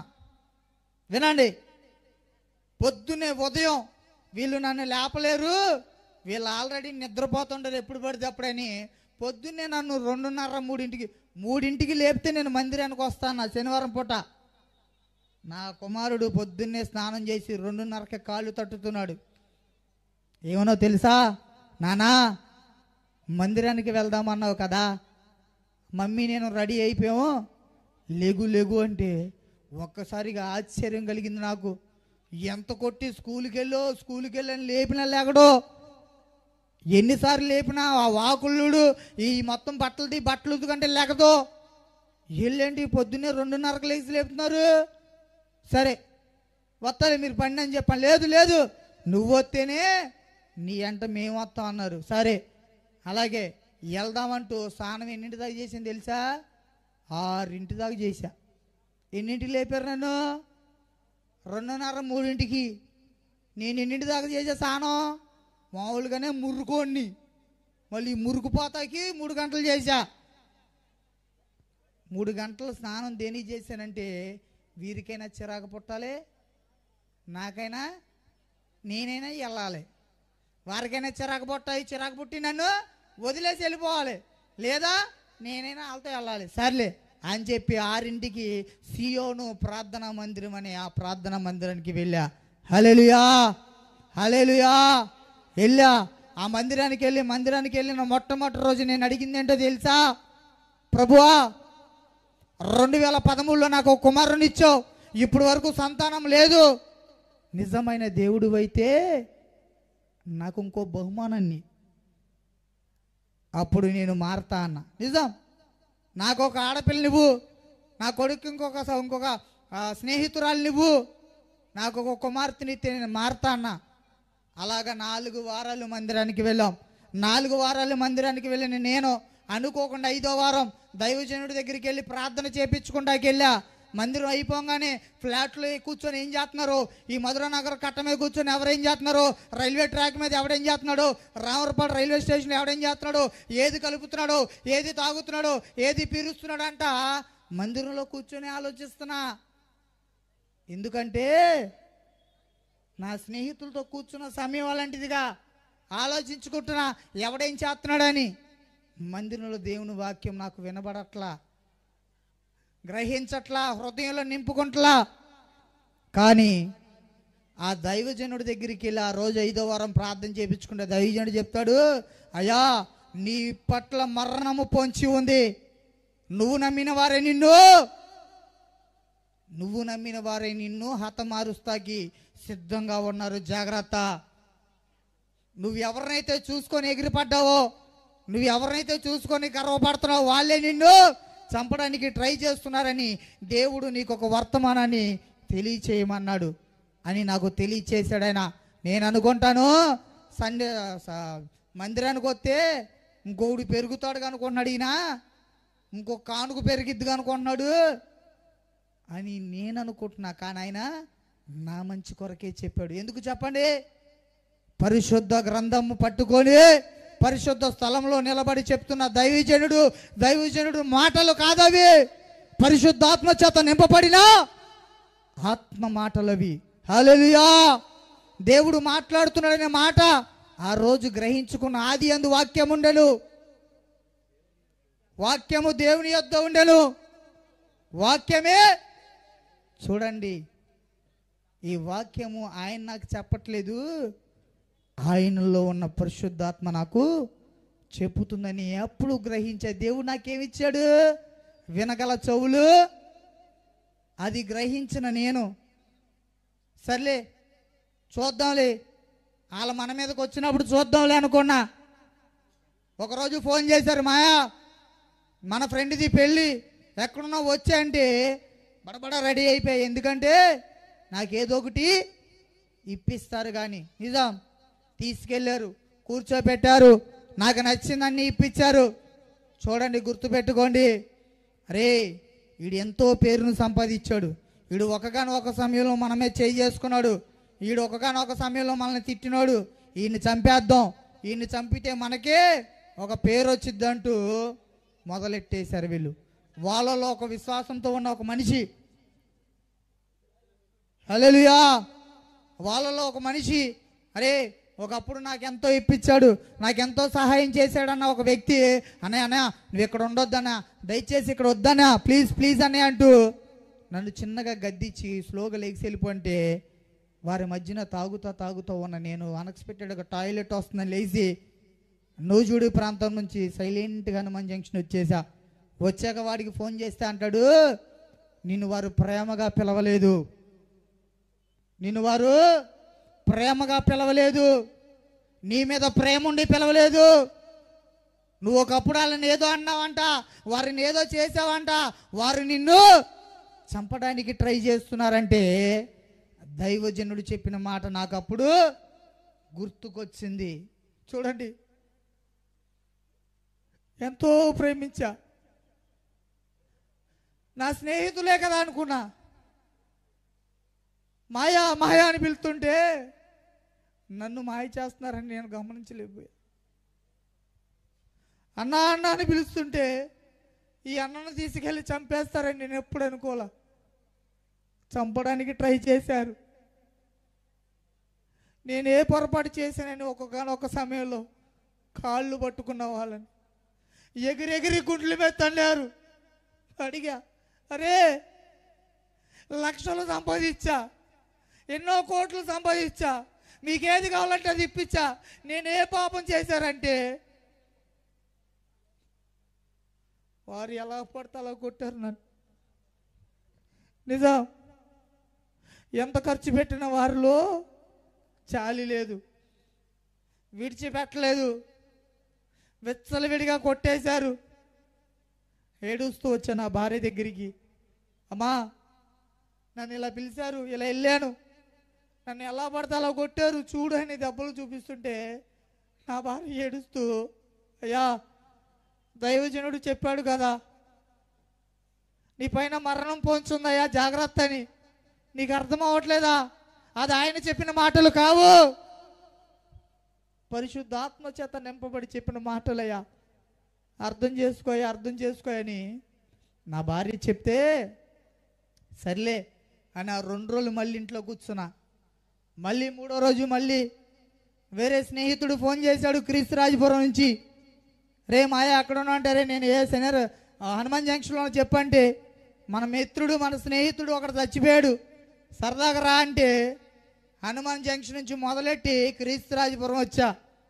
క్రీస్తురాజపురం వస్తే క్రీస్తురాజపురంలో మాయా చాలా రోజులు అయింది నీతో నేను కూర్చొని, నాతో నువ్వు కూర్చొని నన్ను కూర్చోబెట్టి మళ్ళీ అనుకుంటున్నారు వారు వీడు ఎక్కడికి తప్పించుకొని వెళ్తానికి ఛాన్స్ లేదని. చూడండి, ఈరోజు నన్ను దేవుడు ఇక్కడ నిలబెట్టడానికి ఆ రోజు నన్ను అక్కడి నుంచి తప్పించాడు. వారు నన్ను మట్టి కరపడానికి ట్రై చేశారు, కానీ వారి వల్ల కూడా అవ్వలేదు. ఎందుకంటే ఆయన కాపుదల నా దగ్గర ఉందన్న విషయం ఈ రోజు నేను మీకు చెప్పగలుగుతున్నా. నిజం, ఆ రోజు అలాగే వీళ్ళ దగ్గర నుంచి తప్పించుకొని వెళ్ళిపోయా.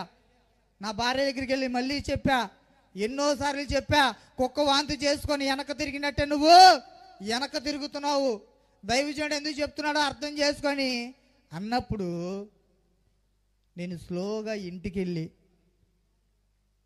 అమ్మా మరి నువ్వు ఎన్ని చెప్పినా నాకు అర్థం అవట్లా, మరి దైవజనుడు ఇట్లా చెప్పాడు అన్నావు, చెప్పాడు కరెక్టే, మరి నాకు ఇలా వస్తున్నాయి అది కరెక్టే, ఇప్పుడు నేను ఏం చేయాలని అడిగా.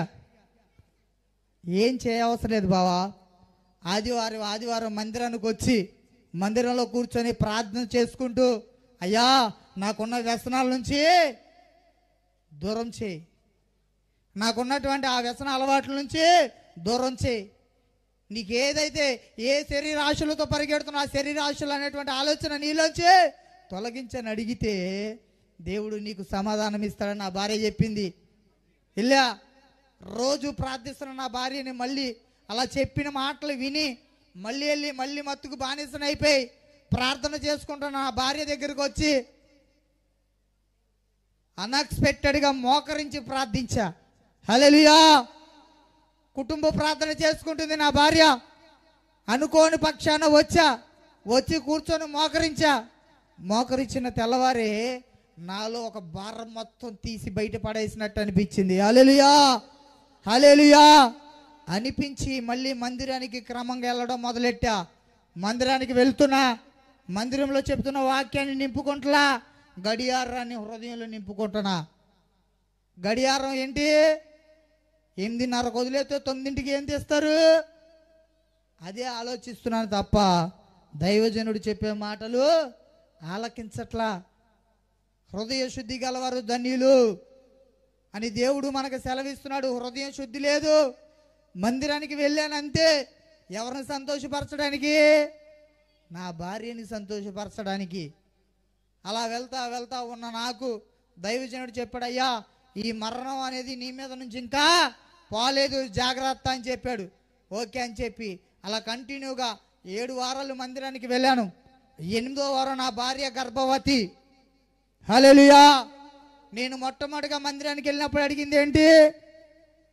నా భార్యకి ఇంకొక బహుమానాన్ని ఇస్తే నేను మారి నీ మందిరానికి వస్తానని అనుకున్నా. అలాగే ఉన్నా. కొన్ని సందర్భాల్లో స్నేహితులతో కలిసి మత్తు అనేటువంటి మత్తుకి గురైపోయి గన్నవరం టీడీపీ ఆఫీస్, ఆ గొడవలో 71 మంది వల్లభనేని వంశీ గారితో బలంగా ఒక ఆఫీసు గొడవల్లో దూరి ఆ 71 మందిని మొత్తం అందరిని తీసుకెళ్ళిపోయి జైల్లో పడేశారు. నెల్లూరు, నూజివీడు, గన్నవరం అంటూ కొంతమందిని ఏర్పాటు చేసి పడేశారు. అందరిని తీసుకెళ్ళిపోయారు 70 మందిని. ఉంది నేను ఒక్కనే బయట. మందిరానికి వెళ్తున్నా వస్తున్నా వచ్చేశారు. అన్ఎక్స్పెక్టెడ్గా వచ్చేశారు. బండి ఎక్కన్నారు. దేనికి సార్ అంటే నువ్వు బండి ఎక్కన్నారు. ఎగిరి బూటికాలతో తంటే కింద పడిపోయా. లెగిసడిగా ఏంటన్నా అని అడిగితే, నువ్వేం చేసావు నీకు తెలుసా? తాగున్నప్పుడు నువ్వేం చేసావు నీకు తెలుసా నీ స్నేహితులతో అంటూ నాకు ఆ వీడియోస్ చూపించారు. చూపించి తీసుకొచ్చి గన్నవరం క్రైమ్ రూమ్లో పడేసి, చీకటి రూమ్లో పడేసి విచ్చలవిడిగా కొట్టారు. నీ బ్రతుకు ఇవాళ నుండి తెలుస్తుంది నీకంటే. అయ్యో నేను మందిరానికి వెళ్తున్నాను కదా, మందిరానికి వెళ్తా ఉన్నా, నన్నేంటి మళ్ళీ తీసుకొచ్చి ఇక్కడ పడేశారని ఆలోచించుకుంటున్నా. అపవాది నా పక్కన కూర్చొని అంటది, నువ్వు నమ్మిన దేవుడు కూడా నిన్ను మోసం చేశాడు చూసావా అంటుంది. అయితే ఆ నైట్ నన్ను అలా కూర్చోబెట్టారు. లోపల ఉన్న 70 మందికి ఆస్తులు ఉన్నాయి, అంతస్తులు ఉన్నాయి, పొలాలు ఉన్నాయి, ఎకరాలు ఉన్నాయి, వజ్రాలు వైడూరాలు అంటూ చాలా ఉన్నాయి. ఆ 70 మందికి అన్నీ ఉంటే 71 నేనే. నాకంటూ లోకాన ఏది లేదు. నిజం. ఏమీ లేని నన్ను తీసుకెళ్ళి అక్కడ కూర్చోబెట్టి కొట్టారు. నా భార్యకు ఫోన్ చేశారు, మీ భర్త ఏ బట్టలు అవి తీసుకో, బ్రష్లు తీసుకో, అవి తీసుకో. నా భార్యకు ఫోన్ చేశారు, నా తల్లిదండ్రులకు ఫోన్ చేశారు, మీ పిల్లోడికి కావాల్సిన వస్త్రాలు అవి తీసుకురండి, దుప్పట్లు తీసుకురండి అని నిన్న ఫోన్ చేశారు. వచ్చారు, నన్ను తీసుకెళ్లారు, మళ్ళీ చెక్ చేశారు. ఎలా ఉంటుంది ఏంటి అని చెప్పేసి మొత్తం నాలో ఉన్నటువంటి రక్తాన్ని తీసి చెక్ చేసి మళ్ళీ తీసుకొచ్చి కోర్టు దగ్గర నిలబెట్టారు. కోర్టులోకి నేను వెళ్ళాలి. కోర్టులోకి వెళ్ళాల్సి నేను బయట నుంచొని చూస్తున్నా. నా భార్య గర్భవతి అని చెప్పా కదా. 9 నెలల తర్వాత నన్ను వచ్చి తీసుకొచ్చారు. 10వ నెలకే నా భార్య 10వ నెల వచ్చేసరికి నన్ను అక్కడే ఉంచారు. 10వ నెల వచ్చింది నా భార్యకి. నేను కోర్టు బయట కూర్చొని నా భార్య వైపు చూస్తున్నా. కరెక్ట్గా 10 రోజులు టైమే ఇచ్చారు. ఈ 10 రోజుల ముందలే నన్ను తీసుకొచ్చారు. నేను నా భార్యను చూస్తూ ఆలోచించుకుంటున్నా, అయ్యో ఎన్నో ఇబ్బందులు పెట్టేనే, ఎన్నోసార్లు కొట్టేనే, ఎలా పడితే ఎలా ఇచ్చేసేనే, అయినా తిన్నేంటి ఎలా తీసుకొచ్చారు, ఆమెను ఎందుకు ఎక్కడ దాకా తీసుకొచ్చారని ఆలోచించుకుంటున్నా. మళ్ళీ ఇటు తిరిగి చూస్తే నా తల్లిదండ్రులు ఎప్పుడు ఎక్కడికి రానివారు, వారిని డైరెక్ట్ తీసుకొచ్చి ఇక్కడ కూర్చోబెట్టా.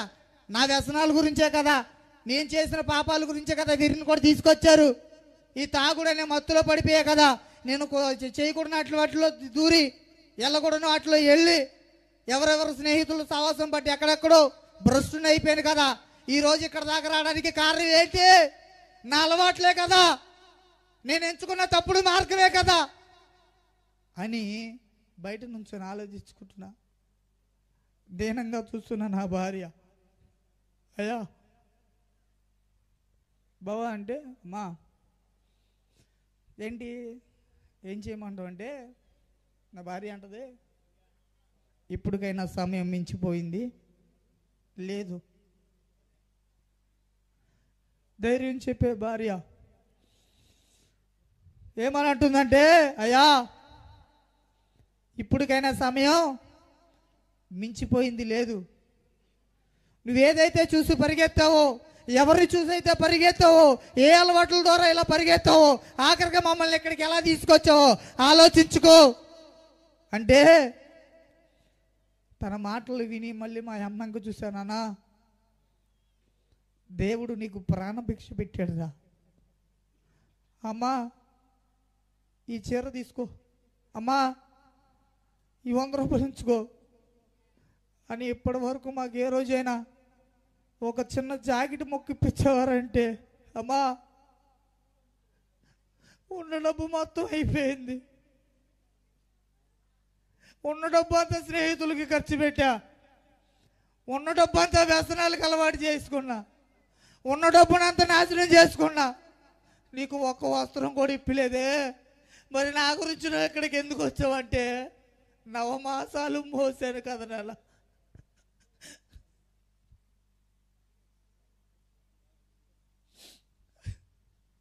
నవమాసాలు మోసాను కదా నాన్న, నిన్ను నేను ఎలా విడిచిపెడతా. చూడండి, తాగి ఎవరిని పడితే వారిని కొడుతూ, తాగి ప్రతి దొంగతనాలలో దూరుతూ, తాగి ప్రతి వ్యసనాలతో వారితో తిరుగుతూ, ఆఖరికి నా తల్లిదండ్రుల్ని కోర్టు దగ్గరికి తీసుకొచ్చా. ఏ రోజు మా అమ్మని, అమ్మా నీ ఆరోగ్యం ఎలా ఉందని అడగలా, అమ్మా నీ పరిస్థితి ఏంటని నేను అడగలా.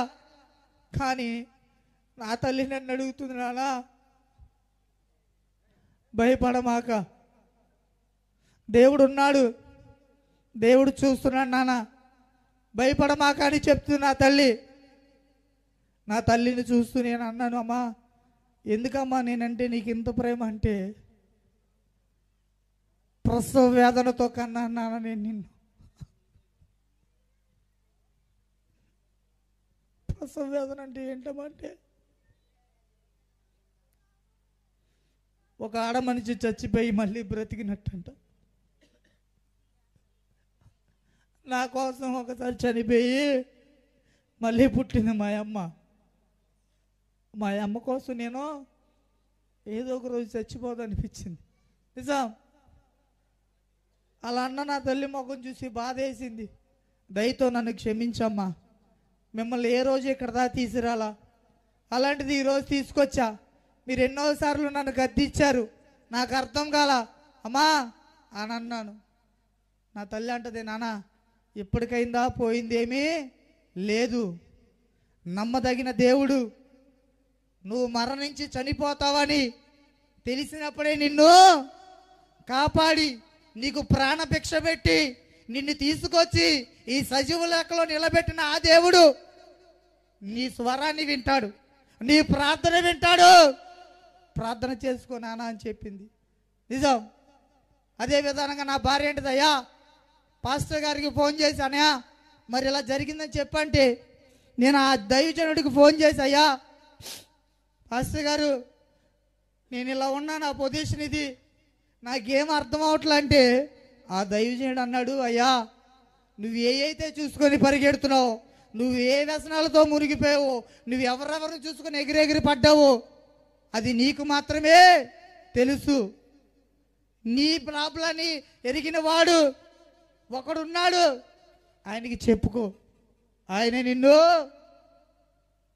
ఆనాడు నీ పితరుల్ని చెరసాల నుంచి విడిపించిన దేవుడు, ఆనాడు నీ పితరుల్ని అగ్నిగుండం నుంచి విడిపించిన దేవుడు నిన్ను విడిపిస్తాడని ఆ దైవజనుడు చెప్తే, నుంచున్న పలంగానే నుంచున్న చోటనే, ప్రభువా నేను ఎవరినైతే చూసి ఎగిరిపడ్డానో, నేను ఏ యొక్క లోకాశలతో పరిగెత్తానో, నేను ఏ వ్యసనాలతో మునిగిపోయి పరిగెత్తానో, ఈరోజు నా కుటుంబాన్ని ఇక్కడ దాకా రప్పించాను, వాటన్నిటిని విడిచిపెడతా ప్రభువా, ఈ సరసాల నుంచి నన్ను విడిపించు ప్రభు అని అడిగా. నిజం, లోపలికి వెళ్ళాను, జడ్జి గారు 4 మాటలు అడిగారు, చెప్పాను. ఒక 20 నిమిషాల్లో మళ్ళీ పిలుస్తా అన్నాడు. మళ్ళీ బయటకు వచ్చాను. ఒక మనిషి అంటాడు, నా స్నేహితుడు, అరే మాయా 71 మంది అంటే 70 మంది వెళ్ళిపోయారు, ముందు నువ్వు అక్కడవే, నువ్వు బయటకు వస్తావని కలలో కంటున్నావా అన్నాడు నన్ను. నేను అన్నాను, అరే మా అంటే ఏమైద్దిరా, నేను చేసిన పనులు బట్టే కదా నేను ఇక్కడ దాకా వచ్చా, నేను చేసిన పాపం వల్లే కదా నేను ఇక్కడ దాకా వచ్చా. మా అంటే ఒక 3 నెలలు 4 నెలలు పడేస్తారు. ఈ వ్యసనాలను నాకు దూరం చేస్తున్నాడు దేవుడు అనుకుంటా. చూడండి, ఈ వ్యసనాలు ఒక 4 నెలలు నాకు దూరంగా ఉంటే నేను మారొచ్చు. దేవుడా, నీ చిత్తమైతే నన్ను లోపలికి పడే, నీ చిత్తమైతే నన్ను బయటికి పడే. దేవా, నువ్వు అంటున్నావు, అయితే వెచ్చగైనా ఉండు లేదా చల్లగైనా ఉండు, నువ్వు వెచ్చని స్థితిలో ఉండొద్దు అంటున్నావు ప్రభా. ఇది నిర్ణయం, ఇది మొదలుకొని నేను నీ కొరకు ఒక సాక్షిగా జీవిస్తా ప్రభువా. ఈ సరసాల నుంచి నన్ను విడిపించు. నాకే స్నేహితుడు వద్దు, నాకే వ్యసనాలు వద్దు, నాకే శరీర కోరికలు వద్దు. నీ కొరకే నేను బ్రతకాలనుకుంటున్నాను ప్రభువా. ఆనాడు నా పితరులు విడిపించావు అని ఒక దైవజనుడు చెప్తుంటే విన్న వాక్యాన్ని నేను నీ ముందలు అడుగుతున్నాను ప్రభువా. ఈ సరసాల నుంచి నన్ను విడిపించు ప్రభు అంటే 20 నిమిషాలు ఆగన్న ఆ జడ్జి గారు 2 గంటల తర్వాత లోపలికి పిలిచి ఏమన్నాడో తెలుసా? నీ పేరేంటి అన్నాడు. నా పేరు చెప్పాయనికి. ఏం పేరు? నా పేరేం పేరు? చూడండి, దేవుడు పేరుని అడ్డం వేశాడు. దేవుడు పేరుని అడ్డం వేశాడు. ఇది నేను పెట్టుకున్న పేరు స్టీఫెన్, నాకు సండే స్కూల్లో పెట్టిన పేరు ప్రభు, నా తల్లిదండ్రులు పెట్టిన పేరు ప్రకాష్ బాబు. చూడండి, నీ సొంత నిర్ణయాలు, నీ సొంత ప్రయత్నాల వల్ల నీకేమీ రాదు. ఆ రోజు నా తల్లిదండ్రులు పెట్టిన పేరు ఈ లోపల నన్ను బయటికి తీసుకొచ్చింది. ఆ రోజు దేవుడు తారుమారు చేశాడు. ఏమన్నా తెలుసా? అక్కడ 70 మంది పేర్లు క్లారిటీగా ఉంటే నా పేరు క్లారిటీగా రాయలా. దేనికి? పెన్ను పని చేయక, లేకపోతే వాళ్ళకి మతి పని చేయక, అక్కడ రాయినించలా నా దేవుడు. హల్లెలూయా, హల్లెలూయా. లోపలికి వెళ్ళిన తర్వాత నీ పేరంటే నా పేరు ప్రకాష్ బాబు అన్న. నీ పేరు ఎక్కడ స్టీఫెన్ అన్నాడు. నా పేరు అది కాదు, ఆధార్ కార్డు ఇచ్చా. గెట్ అవుట్ ఐసే అన్నాడు. హల్లెలూయా, హల్లెలూయా. అదే బయటికి నేను వచ్చి చూస్తే చూడండి, ఎంతో మందికి డబ్బు ఖర్చు పెట్టా, ఎంతో మందిని ఎక్కడికెక్కడికో తీసుకెళ్ళా, ఎంతో మందికి ఏది కావాలంటే అది ఇప్పించా. కానీ ఆఖరికి బయట ఎవరున్నారో తెలుసా? బయట ఎవరున్నారో తెలుసా? నన్ను కన్న నా తల్లిదండ్రులు, నన్ను కన్న నా తల్లిదండ్రులు, నన్ను నమ్మొచ్చిన నా భార్య, వారు తప్ప ఎవరూ లేరు. కోట్లు ఖర్చు పెట్టా, లక్షలు ఖర్చు పెట్టా, 1000 ఖర్చు పెట్టా. ఏరి నా స్నేహితులు? ఎవడు లేడక్క, ఎవడు లేడన్నా, ఎవడు లేడు తమ్ముడు. నిజం, కష్టమైన, నష్టమైన, దుఃఖమైన, ఆరోగ్యమైన, అనారోగ్యమైన జీవితకాలం అంతయో నేను నీకు తోడుంటాను అని చెప్పిన నా భార్య, అయ్యా నువ్వు ఏ సమయంలో వచ్చినా, ఎలా వచ్చినా, ఏ విధంగా వచ్చినా తలుపు తట్టు, తలుపు తీసి కడుపు నిండా అన్నం పెడతా అన్నమాయమ్మ. వారు తప్ప బయట ఎవరు లేరు. ఎంతో డబ్బులు అవు చేశా, ఎన్నో లక్షలు ఖర్చు పెట్టా. నిజం అన్న, తమ్ముడు, చెల్లి, మనుషుల పైన ఆధారపడి బ్రతకండి. దేవుని పైన ఆధారపడి బ్రతికితే మీ జీవితానికి ఒక అర్థం. హల్లెలూయా. నిజం చెప్తున్నా, ఎంతో మందిని నమ్ముకున్నా. అదే ఎనికపాడు గ్రామంలో అరే స్టీఫెన్గా అంటే ఏంటన్నా నీకెంత కావాలని ఇలా ఇసిరా, కానీ అన్నా అని పిలిచిన ఎవడు పట్టించుకోలేదన్నా, తమ్ముడు అని పిలిచిన ఎవరు పట్టించుకోలేదన్నా. కన్న పేగు మా అమ్మ మాత్రమే, కట్టుకున్న నా భార్య, నన్ను చిన్నప్పటి నుంచి ఎంతో ప్రేమగా చూసిన మా అక్కలు, వారు తప్ప ఎవరు రాలేదన్నా, ఎవరు రాలేదు. నేను ఆ రోజు నిర్ణయించుకున్నా, ప్రభువా నా జీవితాన్ని ఇలా మార్చావు, నా జీవితాన్ని ఇలా తీసుకొచ్చావు, ఈ సరసాల నుంచి నన్ను విడిపించావు. బ్రతుకుట క్రీస్తే, చావైతే అది నాకు లాభమే ప్రభువా. నీ కొరకే బ్రతుకుతా, నీ కొరకే చచ్చిపోతా, నేను ఎవరిని నమ్మను. నమ్మదగిన దేవుడు నువ్వు మాత్రమే. నా స్నేహితులు విడిచిపెట్టారు, నువ్వు విడిచిపెట్టలా. చూడు, ఎన్నో అలవాటు చేశారు, కానీ ఈ అలవాటు నుంచి నన్ను ఎవరో దూరం చేయలే. ఈ అలవాట్ల నుంచి, వ్యసనాల నుంచి, ఈ యొక్క శరీర కోరికల నుంచి నన్ను విడిపించిన వాడు ఒక్కడే, ఒక్కడే, ఒక్కడే, ఆయనే నజరేయుడైన యేసు. ఆయన మాత్రమే నా జీవితానికి వెలుగునిచ్చాడు. మోడు బారిపోయింది నిజం. నా భార్య కళ్ళంటే నీళ్ళు వస్తుంటే ఏం పట్టించుకోవాలా, నా తల్లిదండ్రులు ఏడుస్తుంటే ఏం పట్టించుకోవాలా, మా అక్కోళ్ళు ఏడుస్తుంటే ఏం పట్టించుకోవాలా. నా తల్లి ఒక సమయంలో ఉంది, ఒకప్పుడు నువ్వు పుట్టినప్పుడు ఆనందపడ్డా, ఈ రోజు నిన్ను చూస్తుంటే బాధపడుతున్నా. ఆ రోజు నువ్వు పుట్టకపోయినా పర్వాలేదు అంది. నిజం. అది కేవలం మనం చేసే పనులు బట్టే వారికి ఆ విసుగు వస్తుంది. గమనించండి. ఆ రోజు నిర్ణయించుకున్న, ప్రభువా ఈ సరసాల నుంచి విడిపించావు, అందుబట్టి నీకు స్తోత్రాలయ్యా. నమ్మదగిన దేవుడక్క, నమ్మదగిన దేవుడు.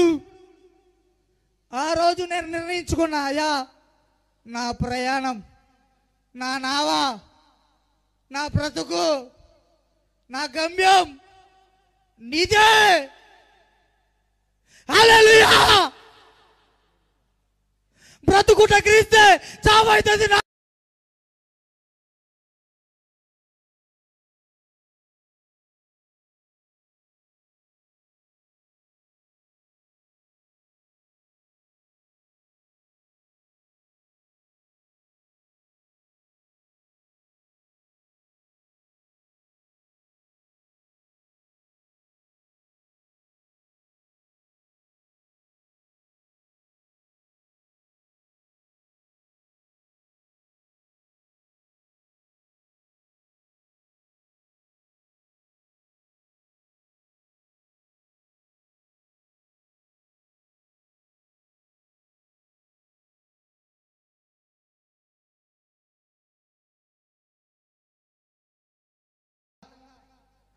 ఇలా చెప్పాలి, ఇలా నుంచొని చెప్పాలంటే వారికి మినిమం ఎంత ఎక్స్పీరియన్స్ ఉండాలి. కాబట్టి పోయిన ఈస్టర్ పండగ రోజున ఏప్రిల్ 20వ తారీఖు ఉదయం 9:28 నేను దేవుని దగ్గరికి వెళ్ళి అడిగాను, ప్రభువా నాకు రక్షణ కవచం ధరించవా అని అడిగా. ఆ రోజు దైవజనుడు తెలియజేసింది ఒకటే, అయ్యా ఇప్పుడు దాకా నువ్వు చేసింది వేరు, ఇప్పుడు దాకా నువ్వు ఉన్నది వేరు. ఇది ధరించాక నీకు అలాంటి శ్రమలు, అలాంటి నిందలు, అలాంటి అవమానాలు ఎన్నో ఎదురవుతాయి. వాటన్నిటిని ఎదుర్కోవడానికి ఒకటే కారణం, నీ జీవితంలో ప్రార్థన అనేటువంటి కవచం ఉండాలి అని నాకు తెలియజేశాడు. ఆ రోజు తీసుకున్నా. రక్షణ తీసుకున్నాక టీ తాగతా కూడా డబ్బులు లేవక్క. నిజం. అది నేను ఎందుకు చెప్తున్నానంటే, అపవాది మనల్ని అన్నిసార్లుగా శోధిస్తుంది. అపవాది మనల్ని ఎన్నోసార్లు బలహీనుని చేస్తుంది. నేను ఒక్కటే అడిగా, నేను నీకు మాట ఇచ్చాను, నువ్వు మాట తప్పనన్నావు, మరి నా పరిస్థితి ఏంటంటే, అడుగు ఆలస్యమైన నీ జీవితం అమృతంగా ఉంటుందని దైవజనుడు వాక్యం ద్వారా తెలియజేశాడు. ఆ పల్లెరుముడు గ్రామంలో ఈ ఊరు మొత్తం చెడగొట్టే, వీళ్ళందరినీ చెడగొట్టావు, నీ వల్లే మా ఊరు చెడిపోయిందన్న ఒక వ్యక్తితో పంపించి, అయ్యా ఏంటి రక్షణ తీసుకున్నావంటగా, ఇప్పుడు బాగానే ఉన్నావంటే బాగానే ఉన్నానయ్యా, ఏంటయ్యా ఇలాగ మందిరానికి వెళ్తున్నాయంటే మంచిది నాన్న, అలాగే వెళ్ళా అన్నాడు. అలా మాట్లాడుతుండగా నేను మందిరానికి ఒక 4 రోజులు వెళ్ళా, 4 వారాలు వెళ్ళా. 4 వారాలు వెళ్ళిన తర్వాత 5వ వారం దైవజనుడు అడిగయ్యా మరి నా పరిస్థితి ఏంటి, నాకంటూ ఏమీ రాదు, ఒకప్పుడు మనుషులు కొట్టడం, వాళ్ళని తీసుకెళ్తాం, వీళ్ళు తీసుకెళ్తాం, తీన్మార కొట్టడం తప్ప నాకేది రాదు, మరి నా పరిస్థితి ఏంటి, నా జీవనాధారం ఏంటనంటే దేవుడు తెలియజేశాడు, అయ్యా వాక్యం ద్వారా తెలియజేశాడు, వాహనాన్ని ఒకటే నీకు ఇస్తాను అని తెలియజేస్తే ఆ దైవజనుడు నాకు చెప్పాడు, నాన్న నువ్వు కంగారు పడొద్దు, దేవుడు నీకు ఒక వాహనాన్ని ఏర్పాటు చేస్తున్నాడు అని అన్నప్పుడు నేను అలాగే మళ్ళీ 5వ వారం వెళ్ళి ప్రార్థన చేసుకున్నా. 6వ వారం నన్ను ఎవరైతే ఆ ఊరిలో మా ఊరు మొత్తాన్ని చెడగొట్టు, మా ఊరు వచ్చి మా ఊరు మొత్తాన్ని నాశనం చేసావు అన్నాడు, ఆ వ్యక్తికి 3 వారాల నుంచి కళలు వస్తున్నాయి అంట. ఏమనంటే, మీ ఊరిలోకి వచ్చి ఒక మనిషి బ్రతుకుతున్నాడు కదా, స్టీఫెన్ పౌల్ అని పెట్టారు నాకు. ఆ రోజు సౌలుకున్న ఆ వ్యక్తిని మార్చిన దేవుడు నన్ను మార్చినట్లే స్టీఫెన్ పౌల్గా నాకు ఒక పేరు నామకరణం చేసి నిలబెట్టిన ఆ పేరుని ఆయనకి తెలియచేశాడు. ఆయన వచ్చి నాకు చెప్పాడు, అయ్యా నీకు ఒక 50,000 రూపాయలు, చూడండి నీకు ఒక 50,000 రూపాయలు ఇమ్మని దేవుడు నాకు ప్రవచనం ఇస్తున్నాడంటే, అయ్యా మరి నేనైతే మీకు అప్పు తిరిగి ఇవ్వలేను, చాలా సమయం పట్టిద్దంటే, నాకు నువ్వు ఎప్పుడు ఇచ్చినా పర్లేదంటే నేను మందిరానికి రా, దైవజనుడి దగ్గరే నేను మీ దగ్గర తీసుకుంటాంటే అన్నాడు. అయ్యా నా పరిమితి దాటుతున్నా నీ కొరకు, నువ్వు స్థిరంగా నిలబడతావని నాకు ధైర్యం ఉంది. ఒక దైవజనుడిగా నేను ఆ పరిమితిని దాటకూడదు కాబట్టి నీ కొరకు దాటుతున్నానని ఆ 50,000 రూపాయలు ఇస్తే ఈరోజు హనుమాన్ జంక్షన్లో ఆటో నడుపుకుంటున్నా. చూడండి, ఆటో నడుపుకుంటున్నా నేను రోజు క్రమంగా నా కుటుంబం మొత్తం మందిరానికి వెళ్తున్నాం. నిద్రలుండే కాదు మా అమ్మ వాళ్ళకి, నిద్రలుండే కాదు నా భార్యకి, నా అక్క వాళ్ళకి, కానీ ఈరోజు వాళ్ళు క్షేమంగా పడుకుంటున్నారు. దానికి కారణం నా దేవాతి దేవుడే. ఈరోజు నేను ఇలా ఎక్కడికి వెళ్ళినా, అయ్యా ఎక్కడున్నావు అని ఒక మాట తప్ప ఇంకో మాట మాట్లాడరు. బాబా ఎక్కడికి వెళ్తున్నావు అంటే ప్రార్థన కానీ సరే అంటూ ఇంకో మాట ఉండదు. అలాగా ఆటో నడుపుకుంటూ నా కుటుంబాన్ని రోజు 1200, 1500 అంటూ దేవుడు నాకు ఏదో ఒక విధంగా నా కుటుంబాన్ని నడిపించుకుంటూ వస్తున్నాడు. అదే విధానంగా నేను ఆటో నడుపుకుంటా ఉండగా అన్ఎక్స్పెక్టెడ్గా ఒకరోజు నేను పాతకాలంలో తాకట్టు పెట్టిన బంగారాన్ని మళ్ళీ విడిపించుకుంటాకి వెళ్ళమంటే అక్కడికి వెళ్తే ఆక్షన్లోకి వెళ్ళిపోయి తీసారంటే, అయ్యా మరి నా పొజిషన్ ఇది, నా పొజిషన్ బాగాలేదంటే ఒక మనిషిని అప్పటికి వెళ్ళి మళ్ళీ ఆక్షన్లో ఉన్నటువంటి ఆ బంగారాన్ని తీసుకొచ్చి వేరే చోట మళ్ళీ అమ్మేసి ఆయన ఎవరి దగ్గర అయితే తీసుకొచ్చిన ఆయనకి డబ్బులు ఇచ్చేసా. ఆ ఉన్న చిన్న చిన్న అప్పులు తీర్చుకొని ఈరోజు దేవుని మందిరంలో సంతోషంగా గడుపుతూ, దేవుని మందిరంలో చాలా ఆనందంగా గడుపుతూ, దేవుని మందిరంలో జాగ్రత్తగా వాయిద్యాలు వాయిస్తూ దేవుని మందిరంలో సంతోషంగా ఉన్నాం. నా జీవితాన్ని మార్చిన దేవుడు మీ జీవితాన్ని కూడా మారుస్తాడు. బాల్య దినంలో మరణం నుంచి విడిపించిన దేవుడు, వ్యసనాల నుంచి నన్ను దూరంగా చేసిన దేవుడు, సరసాల నుంచి నన్ను విడిపించిన దేవుడు ఈరోజు నన్ను ఎన్నో ప్రాంతాలకి తిప్పుతూ, ఎన్నో దేశాలకు తిప్పుతూ, ఎన్నో రాష్ట్రాలకు తిప్పుతూ, ఎన్నో జిల్లాలకు తిప్పుతూ, నీ జీవితం లాంటి జీవితాలు ఎన్నో ఉన్నాయి. వారికి నువ్వు సువార్త ప్రకటిస్తూ ఒక సాక్షిగా బ్రతకాలని నన్ను నిలబెట్టుకున్నాడు. హల్లెలూయా, హల్లెలూయా, హల్లెలూయా. బాబు అలా నిలబెట్టుకున్నా. నేను అదే విధంగా మందిరానికి క్రమంగా వెళ్తూ దేవునితో సహవాసం చేస్తూ చాలా ప్రాంతాలకు వెళ్తున్నాను. నా కొరకు మీరందరూ ప్రార్థించండి. దేవుడు ఇచ్చిన సాక్ష్యాన్ని దీవించునుగాక. హల్లెలూయా. చిన్న పాట పాడుకుందాం.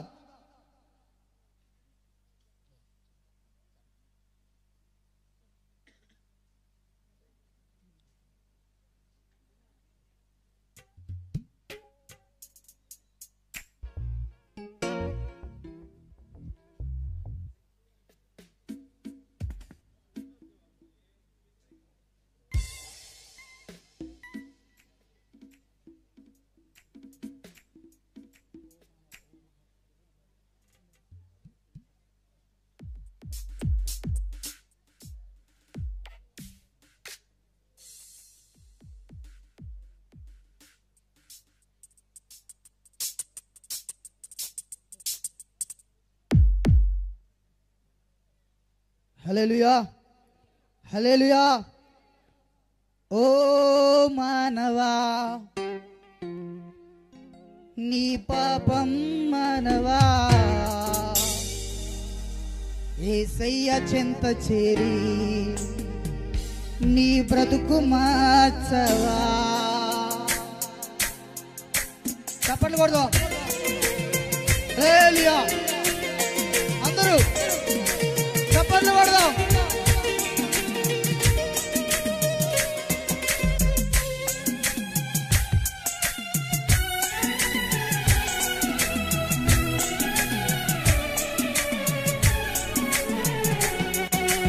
ఓ మానవా పాపం మానవా యేసయ్య చెంత చేరి నీ బ్రతుకు మార్చవా ఓ మానవా నీ పాపం మానవా యేసయ్య చెంత చేరి నీ బ్రతుకు మార్చవా పాపములోనే బ్రతుకుతున్న చెడును నీ దేహము పాపములోనే మరణించిన తప్పది నరకము పాపములోనే బ్రతుకుతున్న చెడును నీ దేహము పాపములోనే మరణించిన తప్పది నరకము ఓ మానవా నీ పాపం మానవా యేసయ్య చెంత చేరి నీ బ్రతుకు మార్చవా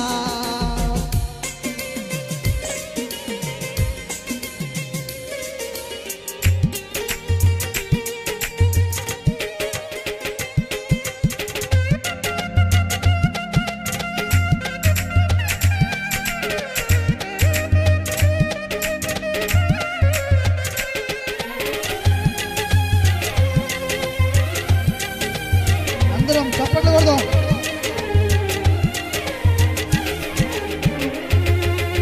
ఎంతకాలమో పాపములోనే బ్రతుకుచుందువు ఎంతకాలమో శాపములోనే కొట్టబడుదువు ఎంతకాలమో వ్యసన పరుడువై తిరుగుచుందువు ఎంతకాలమో దుఃఖములో నీవు మునిగి యొద్దువు యేసయ్యే ఈ పాపము నుండి విడుదల పొందును యేసయ్యే తన రక్తముతో ఈ పాపం కడుగును యేసుని నమ్మి పాపము నుండి విడుదల పొందును యేసయ్యే తన రక్తముతో ఈ పాపం కడుగును ఓ మానవా నీ పాపం మానవా యేసయ్య చెంత చేరి నీ బ్రతుకు మార్చవా ఓ మానవా నీ పాపం మానవా యేసయ్య చెంత చేరి నీ బ్రతుకు మార్చవా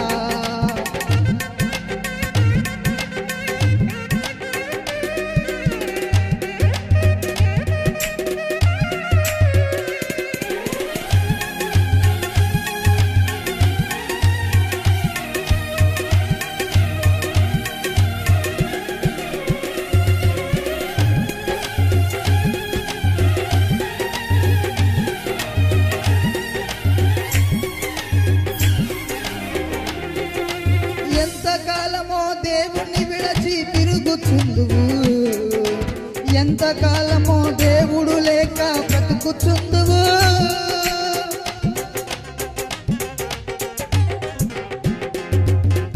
ఎంతకాలమో దేవుని మాటను ఎదిరించెదవు ఎంతకాలమో దేవుని నీవు దుఃఖపరతువు యేసయ్యే నీ పాపము కొరకు ప్రాణం పెట్టెను యేసయ్యే నన్ను రక్షించి పరలోకం చేర్చెను యేసయ్యే నీ పాపము కొరకు ప్రాణం పెట్టెను యేసయ్యే నన్ను రక్షించి పరలోకం చేర్చెను ఓ మానవా నీ పాపం మానవా యేసయ్య చెంత చేరి నీ బ్రతుకు మార్చవా ఓ మానవా నీ పాపం మానవా యేసయ్య చెంత చేరి నీ బ్రతుకు మార్చవా పాపములోనే బ్రతుకుచున్న చెడును నీ దేహము పాపములోనే మరణించిన తప్పది నరకము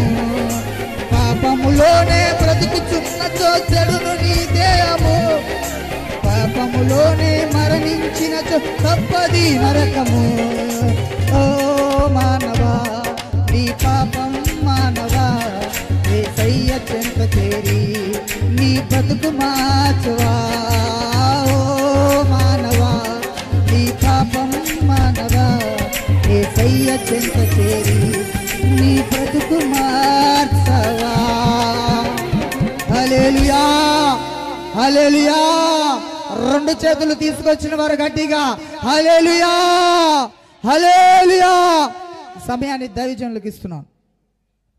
చాలా సంతోషం. మరి సమయం ముందుకెళ్తుంది కనుక నేను కొద్ది మాటలు చెప్పి నేను మరి ముగించాలని ఆశపడుతున్నాను. మరి గట్టిగా చప్పట్లు కొడదాం ఒకసారి. మంచి సాక్ష్యాన్ని మనకు పంచుకున్నారు. మరి స్టిఫెన్ని బట్టి దేవుడికి మహిమ కలుగునుగాక. మరి మన మధ్యలో మరి మన పిల్లలు ఉన్నారు. మరి కిరణ్ అలాగే సంతోష్ సింహాచలం స్టీఫెన్ మరి ముందుకు వచ్చినట్లయితే ఒక పాట పాడతారు. మరి కానుకలు పట్టుకుందామండి. మరి భారపరిచయమైన పరిచర్లో మీరు కూడా మీ వంతు సహాయంగా మరి ఎవరైతే ఈ ట్యాగ్ వేసుకొని వస్తారో వారికి మాత్రమే మీరు మరి కానుక వేయాలని ఆశపడుతున్నాను. మరి కిరణ్ మరి సింహాచలం బ్రదర్ మరి వేదిక పైకి వచ్చినట్టు అన్న ఇంకో మైక్ ఉందిగా, ఇంకో మైక్. మరి మన వాలంటీర్స్ ఎవరున్నారు చూడండి. ఎవరు పడుతున్నారు కానుకలు?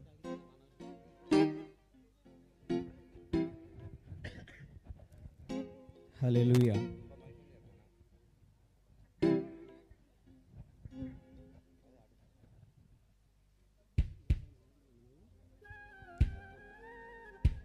పాస్టర్ గారు ఎక్కడున్నా మరి ముందుకు వచ్చినట్లయితే ఆఖరి ప్రార్థన